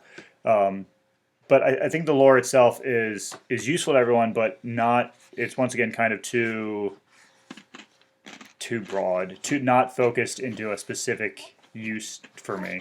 I'll give you what I think after we do this, because I haven't given that much thought. But the one thing is just looking at that initial spell. So let's look at which armies can use this. Beast herds, demon legions makes sense there. The Caudal Lord. Okay, sure. Why the heck would a great big toad want to do Well, it that? depends what they do with the fluff, right? That's true too. Mhm. Of course, VC and UD. So Undying Dynasties and Vampire Coven. So one thing that I looked at is the Wizard's Hood. So on page 108 of the normal rulebook, miles on foot only. The Wizard's Apprentice. The wearer is a Wizard's Apprentice. It's 120 points with 2 learned spells. Instead of selecting a path normal, the wearer uses a random selected path randomized between all paths available from the same army book. So this means if I'm playing Saurian Ancients and I'm doing Skinks, if I do that, there's a chance I could end up with Evocation because it's a available path in my army book. And now all of a sudden, my Skink is now doing that, and my Skink now has that T-level spell automatically, despite what else is there. So when I look at everything else, being Spectral Blades, which is an aura, which case you gain Lethal Strike, hence the Dread Elves, War Altar. I like the Ancestral Aid, which is reroll to hit in close combat. Kind of seems like Divination there. Touch the Reaper, D3 Strength 10, Armor Pierce 6, and then Dance Macabre, which again goes with Dead Things. Whispers of the Veil. See, to me that those 3 there, well, at least the names, but I'll go with the 4. It goes with death. It really goes with death. The Spectral Blades goes with death. Mhm. I don't understand why they have the Ancestral Aid. To me, It's a lot of death and necromancy. it is, but the Ancestral Aid to me is more divination because again, you pray to your ancients, to those your forefathers to help you. Where here it's like, come forth and do my bidding. Evocation might be fluff-wise too. Like you're one of those people that like can speak to the dead. Yeah, I have no type problem thing. with Ancestral Aid being like your ancient. You can summon your ancients, like more like, Eastern myth, right? Where your ancients and you bring them forward, and they're not like vile spirits or commanding them, right? They're your trying ancestors. they're your ancestors. They're your ancestors. That's yeah. still summoning Ancestral dead, spirits. right? It's just pleasant summoning, which hasn't been typical. I always think of evocation as evil. Like I always associate this one with. This one I don't think is supposed to be evil as that one specifically is not evil as such, right? And to clarify too, I don't know for those of you that have watched the video, but there is a video on the Ninth Age right now, and it's a very brief video, but it talks about the fluff. And Blondebeard actually asks the guy who's like in charge of like writing the fluff. He gets to ask him one question. He said, "What armies are going to be good and what armies are going to be evil?" And what the guy said essentially was, I'm paraphrasing, obviously, but You're quoting, aren't you? Direct quote. Direct quote. You heard it here. No. What the guy essentially said is that there's not going to be strictly good or strictly evil armies. He says not that Dread Elves are going to be like goody two shoes or anything crazy like that, but it's going to be more complex storylines and it's going to be more gray areas. Yep. Where it's very much character development, and each army has certain types of behaviors that they initiate in, but that it's not limiting that these armies are doing good for the sake of good, or these armies are doing bad for the sake of evil. No, they want gold. They're right. Every army is going to have their own motivations, their own cultural background, their own reasoning and nature for doing certain things. So, evocation, like Mark was talking about, it doesn't necessarily have to be strictly evil. You could have the evil person like the necromancer who gets kicked out of like the College of Magic because of his perversions into like the undead and wanting to summon things. Or what if his child died and he's like, wants to bring it back from Pet death? Cemetery? Yeah, like, I mean, but Yeah, he like, could be I've the read, good guy too. So I don't know if you ever read the Graveyard book by Neil Gaiman, but like there's a Dance Macabre in there, but it's like the dead dance with the living, but it's not like mean or cruel or weird or evil. It's just kind of like this weird interaction between the Living in the Dead. living and the dead. Okay. So it's I think depending how they work it can be more gray. I'll take it. But I do see Dave's point. But The with what gameplay, Ryan we'll see. just said, if that's what we're going for, Well, I see the fluff behind it. And that's the big thing is I do see the fluff. So, just fast forwarding a little bit. Because out of the three of us, only Ryan's the one that this would affect. Because I just gave away my Vampire Counts army. Because it wasn't my play style. How would you play this? So the first thing I'll say is I love what they did with Evocation of Souls for the trait spell. I was very curious and kind of anxious to look at this because if they made that the signature spell, that means that you can't take multiples of that spell, which would severely neuter vampire armies. So they made a trait spell, so not only that vampire armies can take, or Undying Dynasty armies can take multiple mages that can take the spell, but in addition, you're not paying extra points for learned spells, or what was previously levels, because you automatically get the spell. So now your quote-unquote level 1 wizard is really getting 2 spells. right. And now you don't have to spend extra points to make him a level 2, just so you have an extra spell to play around with. So I like that to begin with. It works the same way that it did previously. The only difference is that the armies, like, besides Undying Dynasties and vampires that don't raise stuff, you can give a unit fear and immune to psychology, which is just as good, really. Yeah, they're strong. I'm looking here at Hasten the Hour. This is the only spell I've seen so far, and maybe just because I don't have a clear enough understanding of everything, but this is the only suicide spell. Like, put this on, you catch this on a low-level guy, 1 or 2, right, who can do useful stuff, but yeah, it's 14 plus, roll a crap ton of dice at it. Oh no, I blew myself up. But every character in your champion in the target unit suffers 1 wound, right? Yeah. I mean, it's 1 wound, so there's a lot of So the things that are champion's bad dead, for it. essentially. Right. Well, but the champion's Unless it's dead. an ogre. Champion's dead, right? But say you get a character down to 1 wound, Right. right? I mean, so there's a lot of balance to this, right? It's 12-inch, so it's short range. It's high cast value. It's a single wound to a unit, to the things in 1 unit, so it's not everything within range. So there's a lot of stuff to it. It's But the only it can be devastating. it's the only thing that's 1, right? Just wound. You Right. take is a wound. Yeah, so there's that's- nothing you can do. That stands out to me. So I think it might need, like, in play. I don't think it's going to be as terrible as it kind of looked at me at first, but that's scary. I actually do think, looking at these spells, that this is one of the most powerful lures that they have right now. From what Dave said, because Hasten the Hour, imagine you have a caster that miscasts and they hurt themselves before. You could just take them out now. That could be the person's general. Yeah. Or, right, like a character. It could be a general, it could just be another good character that maybe you put a hurting on, you couldn't quite finish them off, now they're dead. Or even just killing champions. Imagine, because with... No, a champion's not a character. But it says each character and champion Oh, your finger was on in it. the I spell. couldn't see it. Sorry. But imagine, like, because a lot of times with vampires, you take a Achille Vampire Lord, and now you've killed the unit's champion before going in. Now, when you challenge, that person either has to accept the challenge and they're dead, or they decline, and now that unit's going to break because they don't get the higher leadership or whatever. Whispers of the Veil, -1 leadership, -2 weapon skill is insane, especially when it remains in play, so it hurts their magic phase, and you're combining it with fear. So now it's a -2 to leadership. Dance Macabre, It has the 8-inch magic moves the same, but they have ethereal during this move, so they can move through, like, terrain and stuff. They don't have to take DTs. Okay. So that's still a really solid spell, not like game breaking.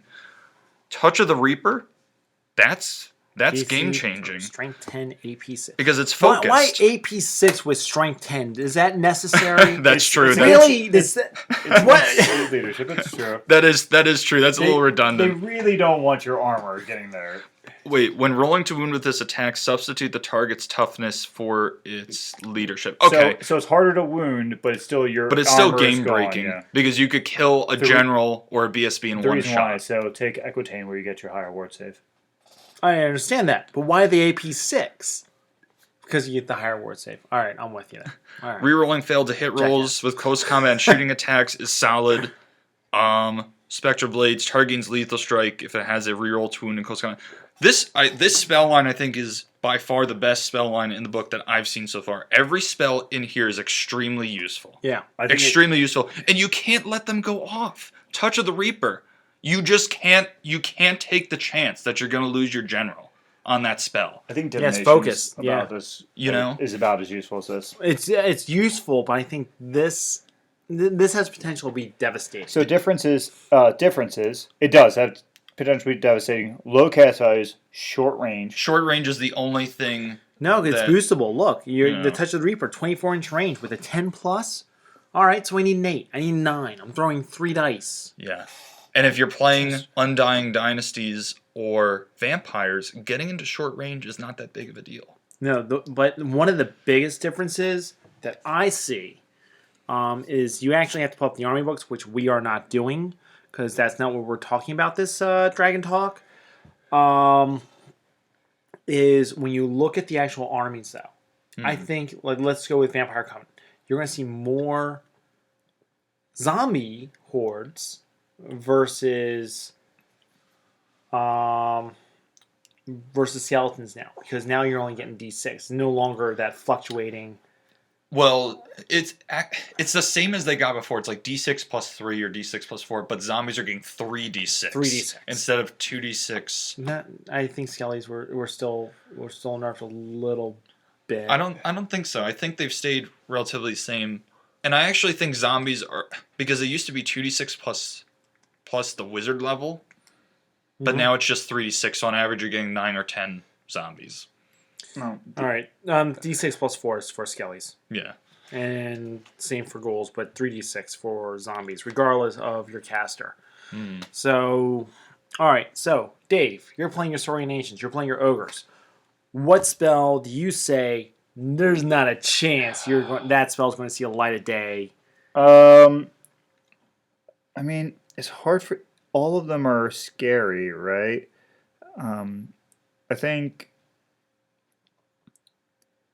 I think it's probably Ancestral Aid. I'm imagining not the Skellies, right? The Skellies I'm going to grind and win, right? Mhm. That their point's not to do that, Right. but their point is to like whatever they call Graveguard now. Like those guys you're rolling to hit. That's scary, right? Your Cav is hitting me. Your angry red vampire lord guys are coming at me. That's scary. Your angry werewolf dude, your giant thing. Like I feel like your hitters rerolling to hit is pretty. Suddenly having hatred on top of the other kind of stackable things you can have. I think that's pretty scary. I mean, but that's the point of VC Magic Phase has always been to overwhelm you, right? Is to just like keep pounding you and pounding you and pounding you until I get through at least some of my magic. Right. And I mean, that's the low casting values kind of allow them to do that in a lot of ways.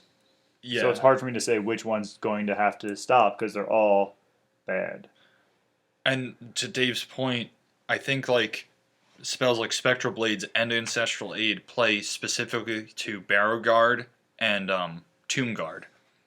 Because The lethal strike. And of Lethal Strike. Spectral Blades, it's only a 5-up that you have to get off on. If they have they gain Lethal Strike, or if they already have it, they're rerolling to wound. So imagine having Tomb Guard and Barrow Guard, where they have like +1 to hit, and then they're rerolling to reroll wound. to wound, or +1 and plus. And it's an aura. And it's an aura. You can make it an aura. And they're high strength because they're strength 4 base, and then you can give them halberds and or great weapons to increase their strength even more. Right. So I could see your point there. Question: Does the rule about the raising dudes? Can you go above your starting limit? No. Only for vampires, and it's only for zombies. Always can go above it to a maximum of double what you wrote in your list. Okay. Skeletons can only with, I think, necromancers. though. Okay, so it depends on the unit and who's casting. Yes. Correct. Okay. All right. So at this point, I think we've kind of killed evocation. It's a dead horse that's been beaten. So Oh, moving poor on, horse. it's dead. Think Animal House. Horse is dead. That's a parrot. So on to occultism. So the sacrifice. When using a non-spawned spell from this path, after rolling magic dice before opponent rolls any dice, the active player may choose to inflict X hits on the caster's unit or another friendly unengaged unit within 24 inches. Oh, that's Each hit may only be targeted by the ability once per magic phase. X is equal to the number of ranks in the target, down to a minimum of 2, up to a max of 5. These hits wound automatically, no saves of any kind. The last model in the unit can never be removed as a casualty. So why would you do this? Did I miss the wording? It boosts the spells. I'm sorry. If at least one wound was caused, the spell is cast with an amplified version of what's in parentheses. Okay, good to know. So basically, I'm going to... This is my dagger for my old Red Elf, or my old Dark Elf. So it's effectively an extra die. No, it gives you, like, the Pentagram Ward of Pain. Instead of target suffers D6 strength for hits, the caster unit is unaffected. If one or more successful wounds is caused, then this caster recovers one wound. So let's take a look as to who can take this. For occultism, we are talking Dread Elves, go figure. Infernal Dwarves, I agree with that. Kind of goes with what I've always pictured in my head. The Vampire Coven makes sense. I'm not against that. Warriors of the Dark Gods, Sorcerers. Makes sense too. Okay. Yeah, that's not still making sense to me. Yeah. So I can agree with all that. Just a note for Dread Elves, though, only if you take a Yema caster. That's true. It has to be a. I'm picturing Eddie Murphy going Yummy or Police Academy. Yummy, yummy, yama. I'm showing my age here. So But that was from your lack of hair. yes, it is from my lack of hair. So anyway, looking at the Pentagram of Pain, D6 strength 4 and regain wounds. The Hand of Glory is not the old Hand of Glory. The old Hand of Glory was a white spell that gave you boost. This one now gives you a 5+ ward save. Affected models may increase their existing ward save by 1 to a maximum of 3+. I'm glad Dread Elves can't take it. Going back to that list, I actually have an issue with that. Because all of a sudden, because you have common magic items that give a 4+ ward save. Now you can have a 3-up ward save. Yep. And imagine a vampire lord With who's combat heavy, and now he has a 3-up ward save. Yep. And as a dwarf player, you don't have access to divine attacks. Well, okay. Besides just dwarves, 3-up ward save is bad for anybody. Well, but how do you usually get around ward saves? Right, Divine that is attacks. true. Divine attacks. Yeah. Yeah. Or sheer number of attacks, so they have to make a bajillion rolls. Like, I mean, it's essentially Space Marine problems, right? How did you break Space Marines? You just shot them with enough high strength stuff so they eventually lost. Yep. And and the Lord, the things that have that. So I guess your plan is to then just run away, hide from the dude. Well, it only lasts for one turn, so Depends who's casting it. Yeah. Or so maybe that's just the spell that you have to make sure that doesn't go off, right? So you're saving your Dispel Scroll the entire game for that spell when his Combat Lord is in combat with your dude. Right. I actually have normal accelerant that you can unscrew, and this way you just apply the dab, and this way the inner actually makes a better bond. And Too late. That looks so cool. Sorry, Dave here is putting together a model. So, Breath of Corruption is a breath weapon, toxic attacks, forbidden knowledge, may reroll casting rolls when casting non-bound. So, basically, you're boosting what you have. The Rot Within, -1 weapon skill, and the caster gains a +1 weapon skill. Whoop-de-doo. Mark of Doom. Doom. Target suffers 1 strength 10 hit, multiple wounds D3. Caster may choose to target a single character in a target unit on the amplified version. And the Grave Calls is the 2d6 strength 5 or strength 6 hits. All right, so going with the occult and what I think of the occult. I like toxic attacks. I like the ward save. I like the pentagram of pain. Forbidden knowledge. Literally, I said it during my rendition. Is whoopity-doo. All right, yeah, sure. Go ahead, cast it. It remains in play. I'll stop it during my spell phase, or force you to cast it, and I'm just going to stop these other spells. So that's a turn. It's only a 6-turn game. It's a turn. Now I'm going to say, guess what? Go ahead, you get that off. I'm saving my 6 dice, my 3 dice, my 4 dice to stop whatever you plan on then casting thereafter. The Mark of Doom, it's only 1 hit. Who cares? You still get your ward save. The Grave Calls, that's an infantry killer. It's whatever the Dread Elf's old signature spell used to be. I mean, it's pretty good at killing monsters too, right? Because you're gonna Strength 6, Strength 5, Strength 6. It could be used. Depends on the monster. Well, yeah, but you're often gonna murder the walking power dice hanging out with you, right, to get it. Yep. So you're always gonna not always. You will almost always be strength 6. That's pretty good. 2d6 strength 6, pretty good. I like the special ability of the occultism. I think it definitely fits with the fluff. Spell lore wise, I'm not enthralled with it. I do like the Grave Calls, but then again, you have to make sure you get a 6. And it's pretty high casting. And it's casting on 12 plus, and it's only 12-inch range. Yeah. So it's short range. Now you've got the Breath of Corruption. Yeah, it's the caster. Forbidden Knowledge, caster. Who did you take this? So we got all the what I would have thought of as the evil arms, not all, but most. So you got The like Dread Elves, Infernal Dwarves. For whatever reason, demons don't get it. Warriors. Warriors, the Dark God, Sorcerers gets it, and the vampires. okay.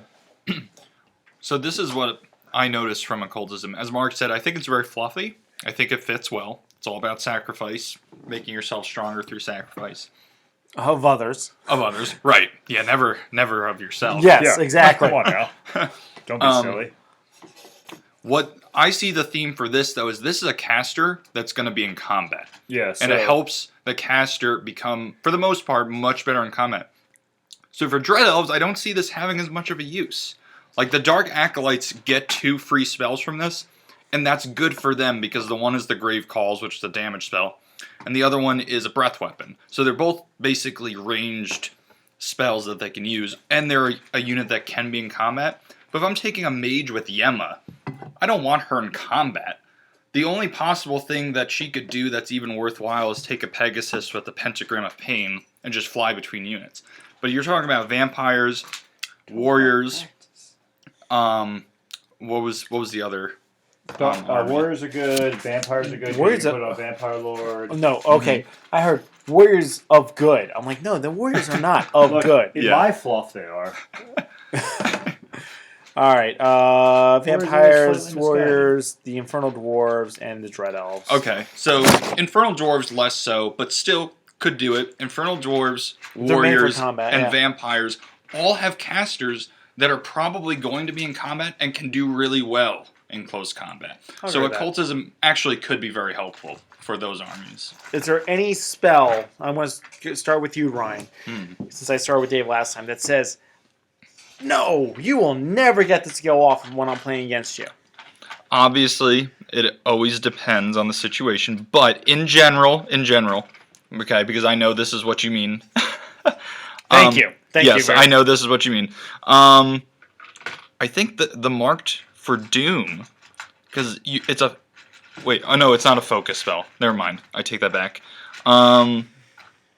It would have to be the ward save thing. You can't have a vampire lord. No, only if you do the amplified is what you're concerned about. Okay, all right. So I'm sorry. Mark pointed out something very important to me. The amplified marked of Doom can be devastating because you're doing D3 wounds to a character. Again, I don't want to lose my general on one spell. That sucks. But the other spell is the Hand of Glory. I don't want to deal with a vampire lord or a sorcerer from Warriors of the Dark Gods with a 3-up ward save. Either for the fact that I can't kill them to get the points, or that I can't kill them in order to not lose my whole unit. That's fair. I'm scared of this big spell. I think that 2d6 strength 6 hits can be pretty scary. Like, say you got a general run around on a dragon. Let's say you've got knights. 2d6 strength 6 hits, pretty good. Yeah. I mean, yeah, like the ward save will come up, and that's gonna break your day someday with the vampire lord. But going back to what Ryan said, throwing that mage on a Pegasi, giving it a 3-up ward save against shooting attacks, and then giving it the Pentagram of Pain, that's got damage written all over it. Yeah, but it's very, that's how you would have to build that mage. That is exactly how you would have to use that. Otherwise, nothing screams at me as a must-stop. I agree with Dave with the Grave Calls, but it's only a 12-inch range. yeah, I know. Yeah, it's short. But not everything. Most things in this is short range. So either Yeah. mobility is keeping you safe, so you're hiding off out of line of sight, or you're a combat guy, Yeah. so you're warriors or vampire. It's not this lore doesn't feel inspired to me. No. And maybe I'm wrong when it hits the table. Maybe it's just gonna wreck me, but it just is. First turn, it's going to be pretty ineffective. Yeah. Because you're not going to be in combat most of the time, turn 1. Yeah. Strong meh. It's a strong meh. But who knows, maybe we're completely wrong. There's much play testing to be done. So if anyone else has a different experience, We're not obviously. wrong. I can't go into more, but we're not wrong. Man, that was wrong. Maybe I should use my divination magic. I'll summon my ancestors to know. Pyromancy, aka fire. Fire.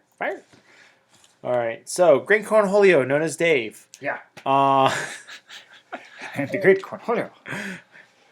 I need TP for my bunghole. Oh my gosh. Shut up, Beavis.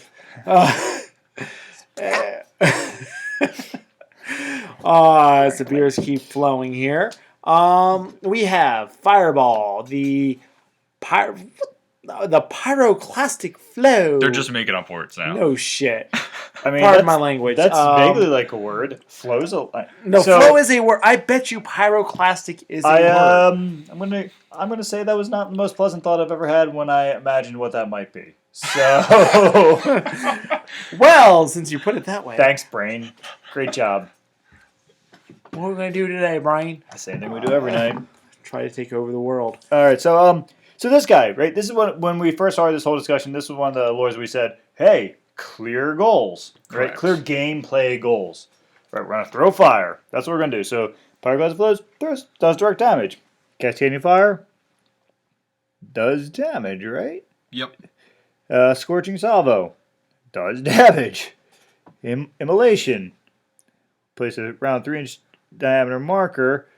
See, there's a.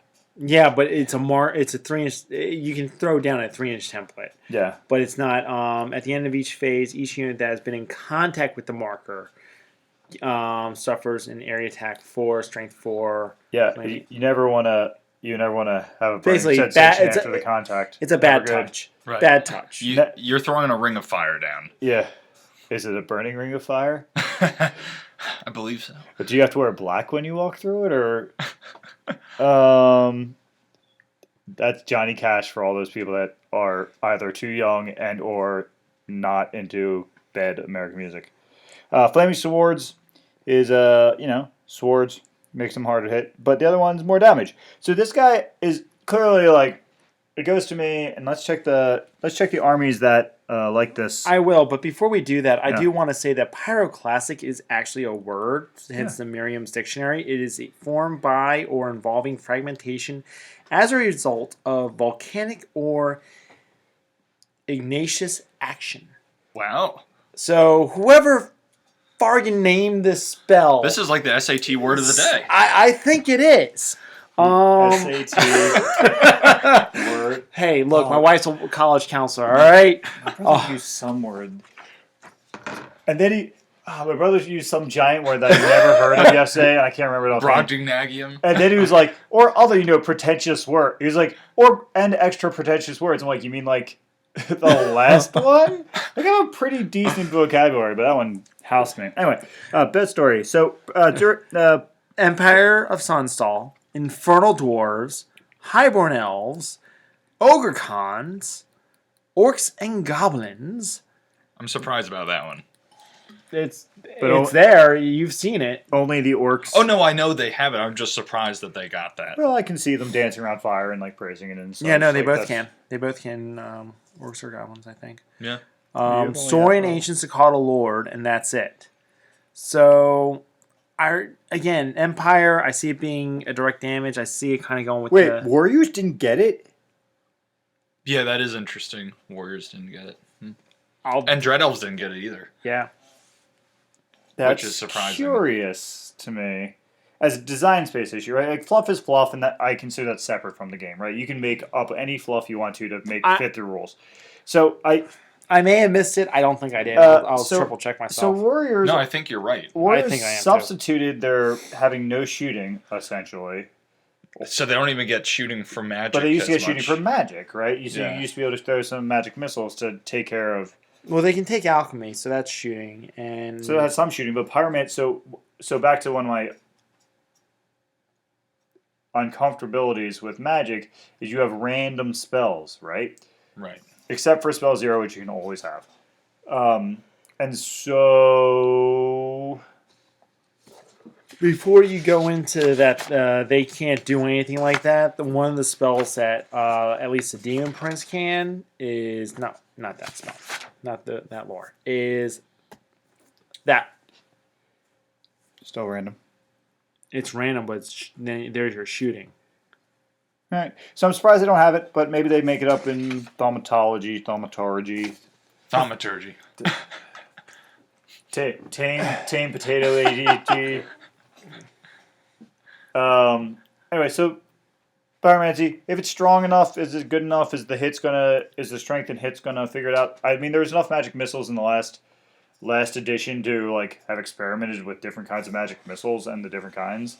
So I think it's probably going to be fine. I mean, I haven't used it yet, but it's got a purpose. You know what it is. It's got consistency. It's got the same lengths that you expect it to mostly. It's a little shorter, 18 inches, 24 inches.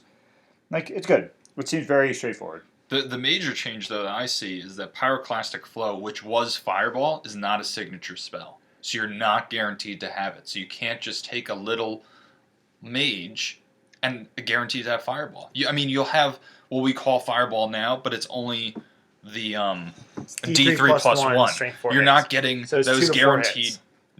D6, 2D6, or 3D6 strength 4 hits with the low level caster. Yeah. Well, to me, what I like, first off, you have to bring a fire. But again, Which is Fireball, Fireball. not Flow. What I prefer is that it's no longer an additional D3 Yes. Yeah, that was very on a powerful. different target. It's Yeah. like, I'm going to throw a fireball over here, and I can't see you, but you're getting touched too. That's a bad touch. All right.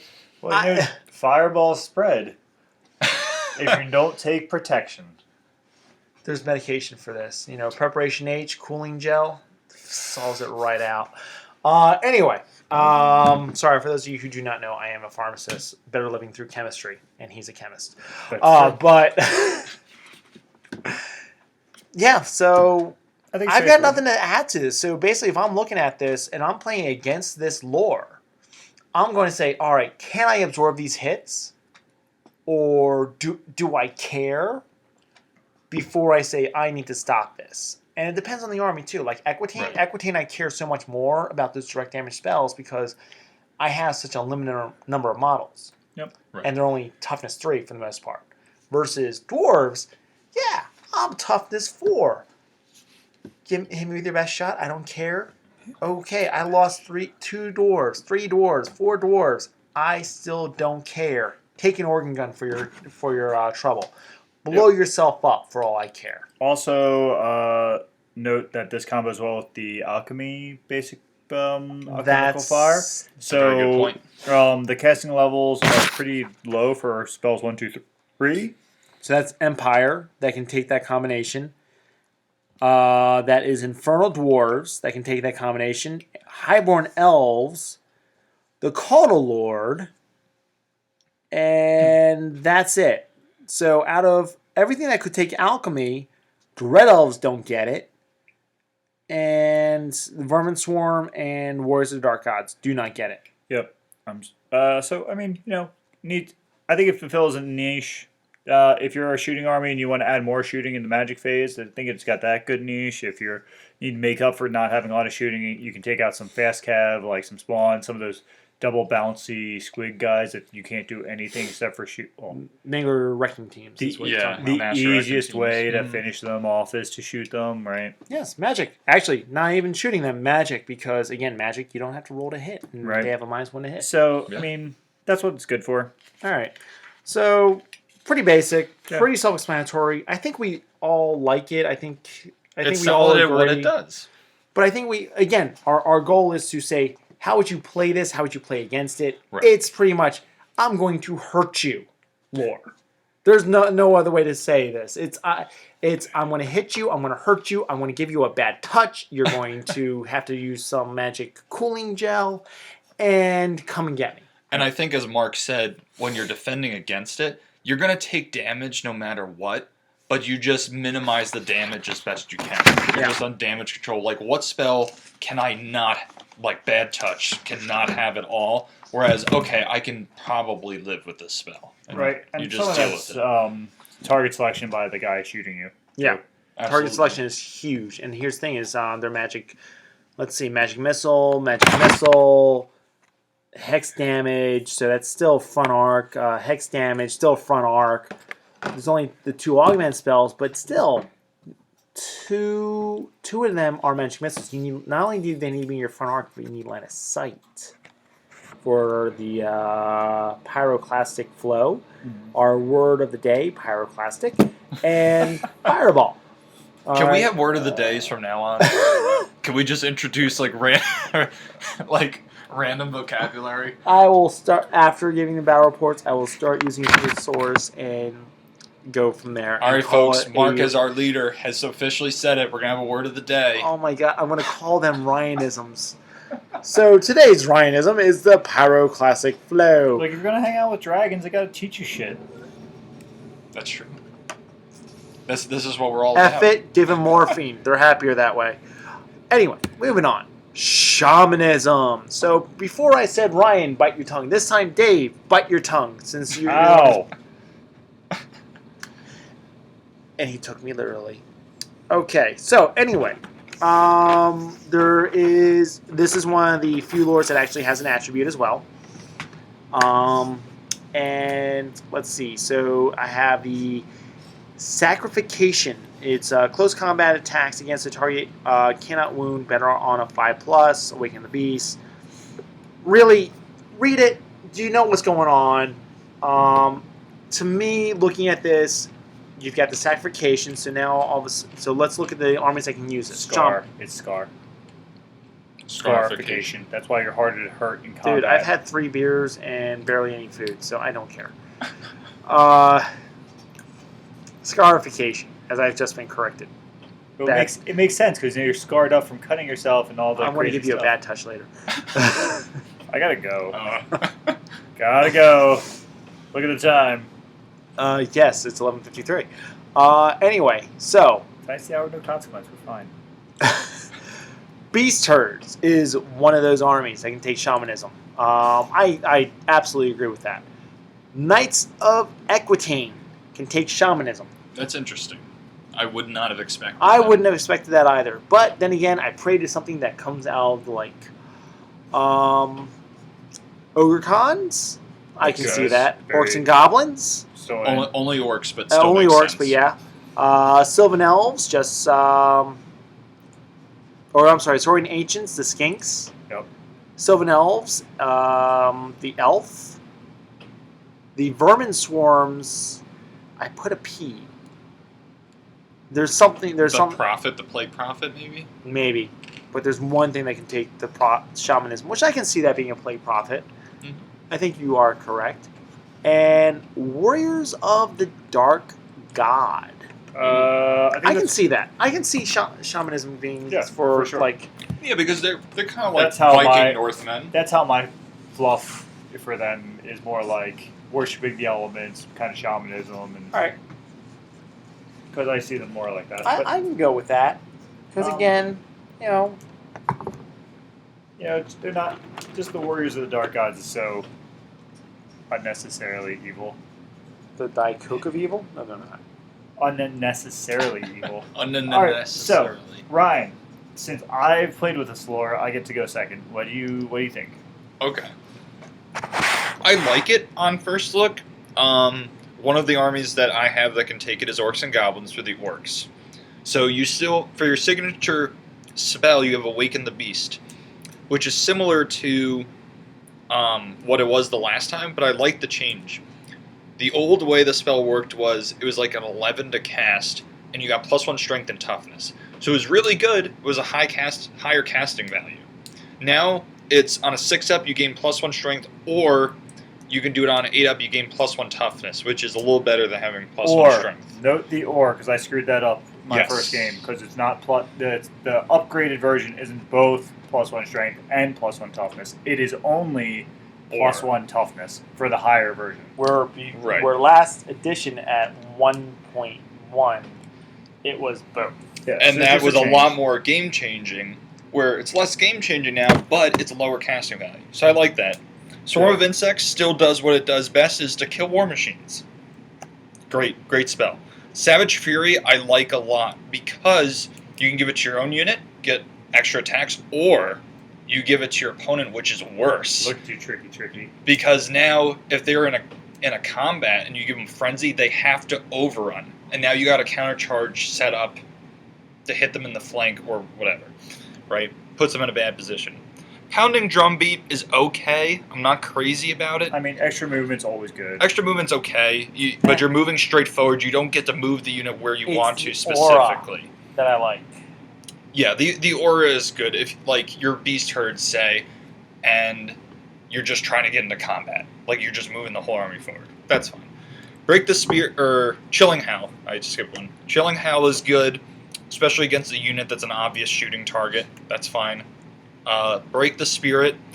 Break the Spirit is one of the best spells in here. -1 modifier to hit, which works for shooting and close combat. That's great. And you treat all terrain, including open terrain, as dangerous terrain 2. 2. 1s and 2s, you're losing models. So you're going to lose a third of the unit if you march charge with that unit. That was Fantastic. right out of Wilderness. I can't remember which spell it was. Yeah, it is. It was Well, Curse of the Wildwood. Yeah, right? you're right. That's a fantastic spell. That is the best spell, along with the number 6 spell, which is Totemic Summon. You know what? I've been watching a bunch of Lord Tremendous's battle reports with his Chiefskate model that he throws up on the Oh, board. yeah. And, you know, if you don't, hopefully you do watch it. If you're watching this, I find him very entertaining to turn around and watch. And like us, he also gets the rules wrong from time to time. But he's fun to watch. He's educational and Just like Schoolhouse Rock. He sings little Oh my songs. He teaches you about conjunctions and junctions. really. I'll send him that one. So in conclusion, Dave, I like the spell line. I think it's helpful for the armies that can take it. There's a lot of good spells in here that can be used for different things. So what would you stop? Okay, for me, I think honestly, the one I'm worried about the most is Break the Spear. Because that is going to completely change your ability to get your best unit into combat, or if they are in combat, now you have to really make decisions. Not only could they lose the combat, but then when the combat's over, like let's say you have a frenzy unit, now they have to overrun. Now you're going to lose a third of the unit, right? Just for the record, for Break the Spirit, you do not, I repeat, do not get magic resistance from that because it is, yes, it is an effect from the spell, but it's not the spell itself. It is effect from dangerous terrain. Correct. So Oh, wow. therefore, you do not get magic resistance Right. from that style spell. That's something big to take into account. Yeah. Yeah. So so Mark, do you have other thoughts on this lore? Totemic summons. I mean, I'm playing my Equitane list. I don't have ambushers. I don't have those funny little things. I'm going to say, ooh, let's see. It's a roll of a 10. I'm rolling two to three dice to get that off. Mm-hmm.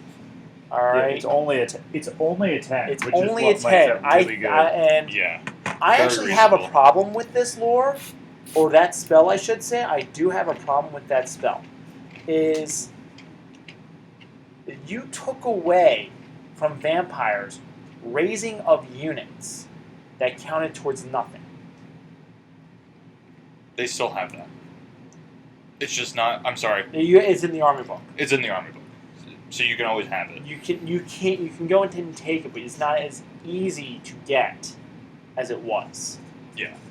Here it is in a lore for you're summoning a chaos spawn because it's weapon skill 3, strength 5, toughness 5, 4 attacks. Random movement, which is some of the best movement in the game. Yeah. Because you can't run from it unless they change those rules. I haven't. Nope. No. They stay the same, and he has a breath weapon. And I guess I missed that one. I forgot about it. Yeah, breath Well, weapon I fought strength 3. 3. I only fought your war machines. Also stays on your board forever, so it's not just like remains in play or like You can summon as many as you want. you Yeah. can summon as many as you want. Up to It's- 6. Well, right. right. Yeah. It's only 10. So this floor is really solid for. So I've only played on Saurian Ancients, but I like that it has. I really like Break the Spirit, right? Because you've got a big unit that I don't want to touch that I can't think of the name of. What, my Deep Watch? Yeah, I mean like when there's just like a bajillion killy hard giant A guys. Death Star? Death Star. Thank you. Mm. Thank you, Vader. Good job, mate. Good job, brain. So it's got a good Death Star holder upper. It's got Totemic Summon, so you can get at War Machines, which is really nice for warriors and beasts and Saurian Ancients, because Saurian Ancients has some quick stuff, but doesn't have long range shooting to shoot at it. Like Ryan said, Swarm of Midsex is good at War Machines. Like I tried like the Dickens to kill his mage who had blown up her unit and some of herself on miscasts with it. I think it's a really good spell list. Scarification is also really good on most of the people that can take it, right? Mhm. You really don't want your skinks in combat from Saurian Ancients, right? Like you just don't like even They with wounding at 5s, you still don't want them there. But now with the increase to 3 wounds, warrior mages, orcs, tough 4, Orc maybe mages are Skinks- periodically in Skink mages combat. are only 2 wounds. Skink characters are only 2 wounds. okay. And as are goblins. Goblins are only 2 wounds. Right, but orc mages But are in orcs- combat quite frequently. Yes. I don't Ogre know. mages, oh my god. Ogre mages, right? The Bray Shamans, right? They used to be able to take a staff that gave them like some extra defensive bonus, like better armor. I don't know if it still works that way, but they used to have that. I assume Yeah, it's the translates somehow. axe gives them plus Yeah, armor. so I mean, I think that's a useful trait for a lot of people that can take it. It's cool. It's good lore. I could see for Strong lore. ogres making a mage that's like a combat beast, just because of that attribute. Yeah, give them say the fencer's swords, so these weapon skill 10. No, Yeah. there's the Axe of Battle now that gives you 6 attacks, but you only wound on 3s. Yeah, oh, force. It's always force. There's 3. So you can It's wound better than 3s. I thought it was force. Oh, doesn't matter. Yeah, But, not Dave. Dan is Dan is playing- high on it, I know. Yeah, Rocky Mountain High. So that's Dan with the Imperial with the Guard. Terminator. Yeah, that is the Dan, as I call him. Anyway, so yeah, that's Shamanism. Very high, strong. All right, I'd underestimate Totemic Beasts, Totemic Summons. Strong spell. Because Yeah. it's such a low cost value. 96 inch. It's the board. So we're going to move on to the last, thankfully the last and the least. And I'm going to let Ryan say it since I think he said, oh no, I'm sorry, second to last. Oh! Thank you for staying with us this long, though, those of you Yeah, that are hopefully, still here with hopefully us. you've driven back and forth to work like twice. Oh my God. Or at least listen to us for like the first morning. And we're entertaining. I hope we're entertaining. I mean, we're ridiculous. Here, have a beer. So, going back to Thaumaturgy. That is the second to last. And the armies that can take this. The Demon Legions, Empire of Sunstal, the Ogre Khans, the Orcs and Goblins, the Vermin Swarms, and the Demon Prince from the Warriors of the Dark Gods. That all makes sense. Yeah, I got no issues. And one of the comments that I've seen made is that basically someone went through all the old lores and said, I like this spell. That's what's going in here. That's what I've seen said. I'm not going to say I disagree with that. But the biggest thing with is Judgment on High. What that is that when casting spells from this path, all magic dice rolls of a 1 are re-rolled. And if a caster is miscasting, it counts as 1 extra spell. So let's look at the casting values first. I see 5 or 9, 6 to 11, 7 to 11, 8, 11. Unless it's Wrath of God, which is the comment, Oh, that's terrible. you're rolling 2 dice. No, I was reading. Oh. Sorry, I was reading Trial of Faith. That's way too swingy. It's Significantly too Both the swingy. caster and target roll d6. On caster rolls a higher. Suffers. It's like the old death spell. That's way too Yeah. swingy. Yeah. No, What- it's literally they found whatever spells they liked and put threw it in there. But I mean, so my perspective, I dislike super swings of randomness, right? That just end your game, Because That they either ended. end your opponent or you get screwed over. right? This game is already a super snowball game, right? As soon as you get up, it's harder for the other guy to come back. Just the way it's worked. That's the way the game works, right? I roll 6, you roll 1, oh, I win. That your general, your super amazing dude vampire guy that you're super stoked about, gone. 1 spell. Because So- I happen to roll it, then I happen to miscast it so high that you can't get it, and then you're done. So just Fair point. Just Yeah. so what we all know what thaumaturgy is, it is the performance of miracles, specifically magic. An example is the macabre tale about a woman who uses thaumaturgy to bring her dead lover back to life. That is right from Merriam's dictionary. So, It's these are basically- acts yeah, of God. Exactly. Yeah. The Hand of Heaven, it's a magic missile. Cleansing Fire, it's a breath weapon. D3 plus 2. That's a good spell. That's a good spell, but still, it's only on the caster, it's focus, and it's an augment. Trial of Faith. We just talked about that. Speaking in tongues.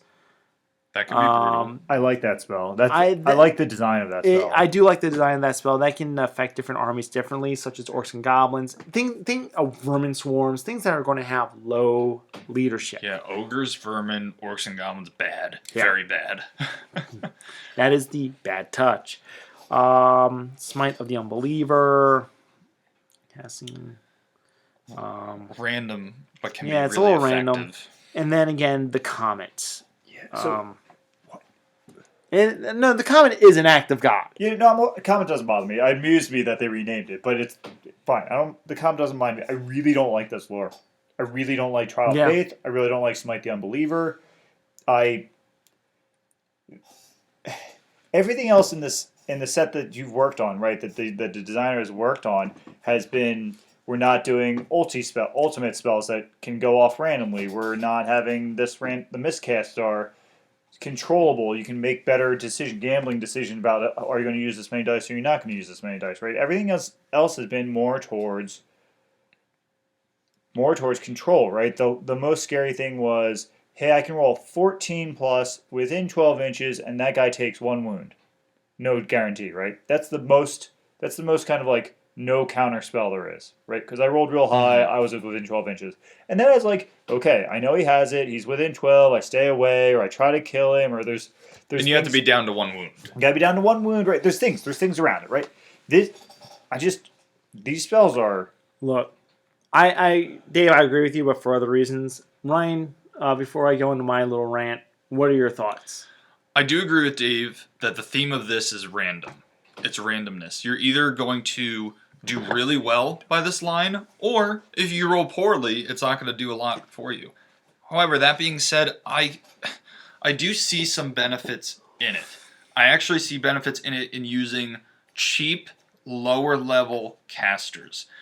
And I see it for that reason because the spells are so easy to get off because you can reroll ones. Yep. And if you happen to miscast, okay, I lose a cheap little caster. It's not a big deal. However, if you roll well with a certain spell, they can take out your enemy's general. They could do something like put a comet down. They could take away units inspiring presence. I think it's really good, but you have to be careful. Do not put this on your general. Do not put this on your caster that has like 3 learned spells and is a wizard master, because I think No, it's I too disagree risky. with you. I disagree with you on that last note, because I'm going to take a level 4. I'm going to make it a master. So all of a sudden, I need an 11 for Wrath of God. I need a 9 for the Smite of the Unbeliever. I need a 6. Given the Book of Arcane Power, I need a 5. I need 10, 8, 5, 4, and I'm rerolling my ones. 3, 2, and I'm rolling 1. So I'm rolling 1 dice. I'm rolling 2 dice top. Very easy to get off, yes. All right, and that's my issue. It's not so much the lore itself, where I partially agree with Dave and I agree with Ryan at the same time. It's the extra additive. It's the judgment on high. I think makes this a broken lore. My opinion. The only issue with why I say don't put on a bigger caster is because if you do miscast, which you're at a slightly higher percentage of miscasting, Yes, you are. You count as using 1 additional magic dice for the casting attempt. But So even only if you need roll 1 or 2 dice, even if you roll like say 3 dice, now it's 4. but you don't need it. By his logic, you don't need to roll 3 dice very often because you've been able to decrease by rerolling the ones. But and you you've been can able to still be decrease it. losing spells very easily, and you can Yep. still be taking wounds Oh, yeah. on your caster very easily. If you roll a miscast. But if you're rolling Right. less spells, you're rolling a miscast less frequently. So that's kind of our take on that. So now we're moving on to the last, I repeat, the last lore. And here we are, back at shamanism. No. And we are back at witchcraft. So this is, when I think witchcraft, I think Salem, I think evil. The armies that can use witchcraft. Dread elves makes sense. Demons makes perfect sense. The goblins makes sense. And the vermin swarm not makes against that. sense. I like that. I like that so far. Nothing special there. It's just a straight 1 through 6 with a 0 spell. And I see some repetitiveness a little bit, like the distracting hard target, the magical move,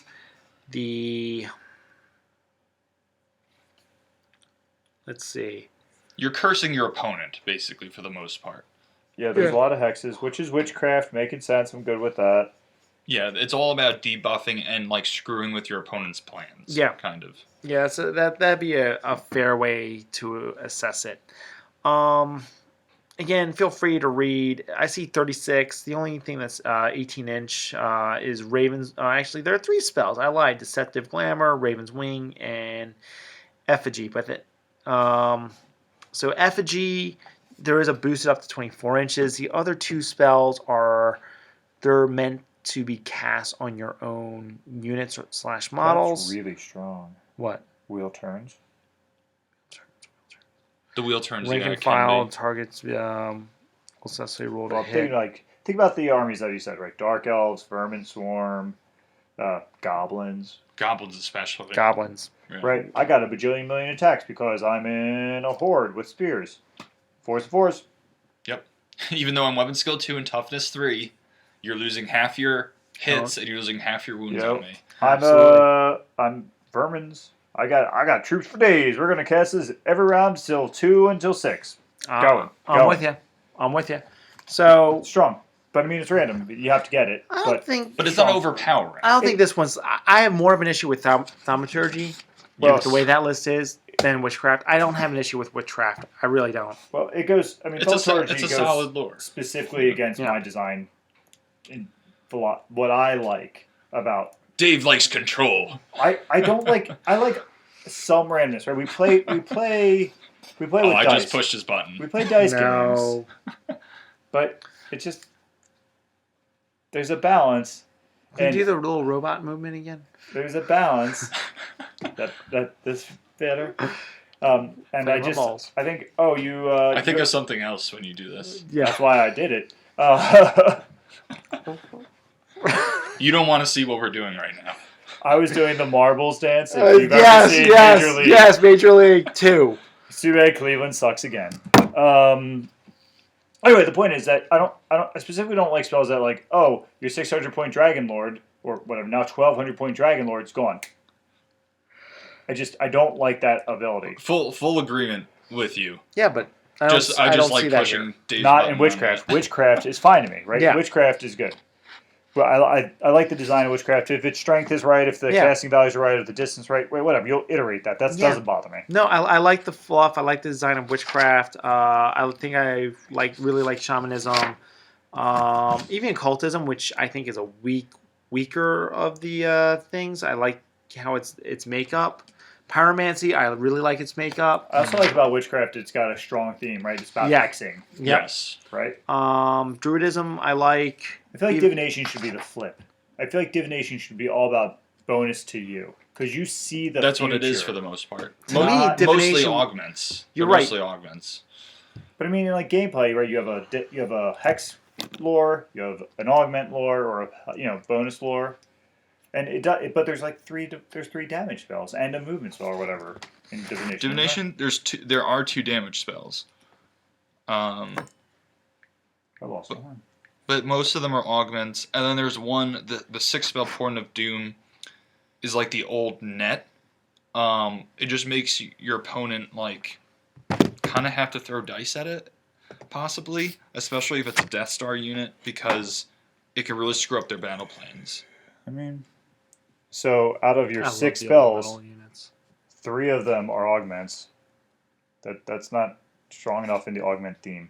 3, 4. There's 5. Oh. 5 augments. All right. Anyway, So, last thing that we're going to talk about, which I don't have a slide for, because I got lazy at the end, are some bound. I'm not, and I'm not bringing up Dwarven Holds in here because there you have to actually buy one of the 6 spells. But Beast Herds, they have those totems. So I'm just going to go through what the totems are real quick. Unit gains an 8 defense, 6+, and distracting. That's a defensive. Unit gains +1 attack and armor piercing 2. I saw this used so many times on Minotaurs. oh my gosh, that's nasty. Yeah. For what's the bound on it? 5. 3 or 4? All the totems for Beast Herds, I think, are 3 or 4. solid. They're borderline overpowered. I would have to agree with that. The unit gains hard target and magic resistance 3. That's pretty good. And I don't even play against Beast Herds. This is me Yet. just speculating. Yet. Yet. Yeah. It's in the works. The unit gains +3 initiative and adds D3 +1 to its charge range. I don't have. I mean, it's powerful, but I don't have as much of an issue with that because Beast Herds On whole, Minotaurs. but their whole theme is to get into combat. I have an issue with increasing armor, taking away armor, giving like more attacks, like all Okay. this other stuff, I guess. So let's see. The moving on to Empire of Sunstal. Target gains a 5+ ward save. What would you do? But that's only against close combat attacks. Reasonable. Yeah, I have no issues. Targeting gains flaming attacks, so using that with alchemy. Could be good. Another way Yeah, to get because flame that attack. goes off with a 3+, 4+. Yeah. Um, Yeah, definitely good synergy for them. let's see. Units. That is. What else? Flaming target. All enemies in base contact with one or more targets. D6. Flaming attacks, and then Volan's blessing. The target unit may reroll fail to wound rolls in close combat. Which is brutal because a lot of the better units in Empire have hatred due to warrior priests being with them. So Yes. now you have a unit that's rerolling And those and come from rerolling warrior wound. priests. Yes. Yeah. Yeah, which are badass models. So I'm pro them being good, but I mean rerolling. So once back to our there's 3 kinds of rolls you make in a combat, right? There's to hit, to wound, and Yeah. and armor saves. If you get to reroll 2 of those, that's really strong. Yeah. Yeah. Yeah. No arguments here. Especially when it's a guy on a stick, right? So you can be like, oh, for this one, I need high strength attacks because of these high armor guys, right? Warriors of the Dark Gods are walking at me. I need high strength guys because they're high armor. Oh, come hang over here with the great swords or the halberds or whatever, the armor breakers I have.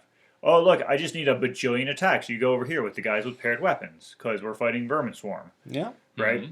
I mean, it's really nice to have that portable reroll to That's hit, what you do. reroll to wound ability. That's just what you do, and they go off fairly cheap. And the thing with bound items is throw dice. Who cares if it goes off? You're doing it either because if it goes off, which is better than a 50-50 chance, Yep. it's going to draw dice from your opponent. Yeah, yeah. End of the day. And if they ignore it, it's really good. Yeah, it's one of the reasons I feel like Dwarf Magic Phase is actually really solid because you know Oh, what you have. I get no arguments. And the other really nice thing is you know what you're getting, right? With the Yes. bounce spells, you know it. You know you're walking in with it, so you can plan around Which it. is why I think Beast Herds is a little overpowered that way. Because beast 'Cause you herds have effectively magic don't need and a the caster. totals. No, they don't. Yeah, beast herds get like that free pass where they get magic, but they don't have to have a caster. Even dwarves can't do that because dwarves still have to purchase either an anvil or a runesmith. That is correct. Yeah, and they need the defense, but Do you want to cover over your glue? yeah, I was thinking about putting on the top for the steggy. Okay. I'm with you. On my way tomorrow. Anyway, so strong. I think. So when I was making lists, the one thing I found myself doing was putting too many points into, like, say, tree singing when I was playing with Civil Now. So I'm like, oh, this will be super awesome. I'm going to make these dancers with 2 swords, whatever they get called now. Like, they're going to pop over here. They're going to move the trees. Play dancers, whatever they It's were. going to be awesome. It's going to be so sweet, except for you run out of dice, right? You just so you got to be careful in your list design around points per effect and the reliability of those effects. But I think that knowing what you've got is really powerful, really, really powerful. So I agree. I absolutely agree. So, tell you what, at this point in time, I think we're about an hour and a half, almost 2 hours in. I want to say thank you so much for tolerating us, listening to us, and whether or not you agree or disagree or anything else, we would like to hear from you. Again, if, civilly, because despite the election being on Tuesday, I'd still like civilization to rule, please. amen.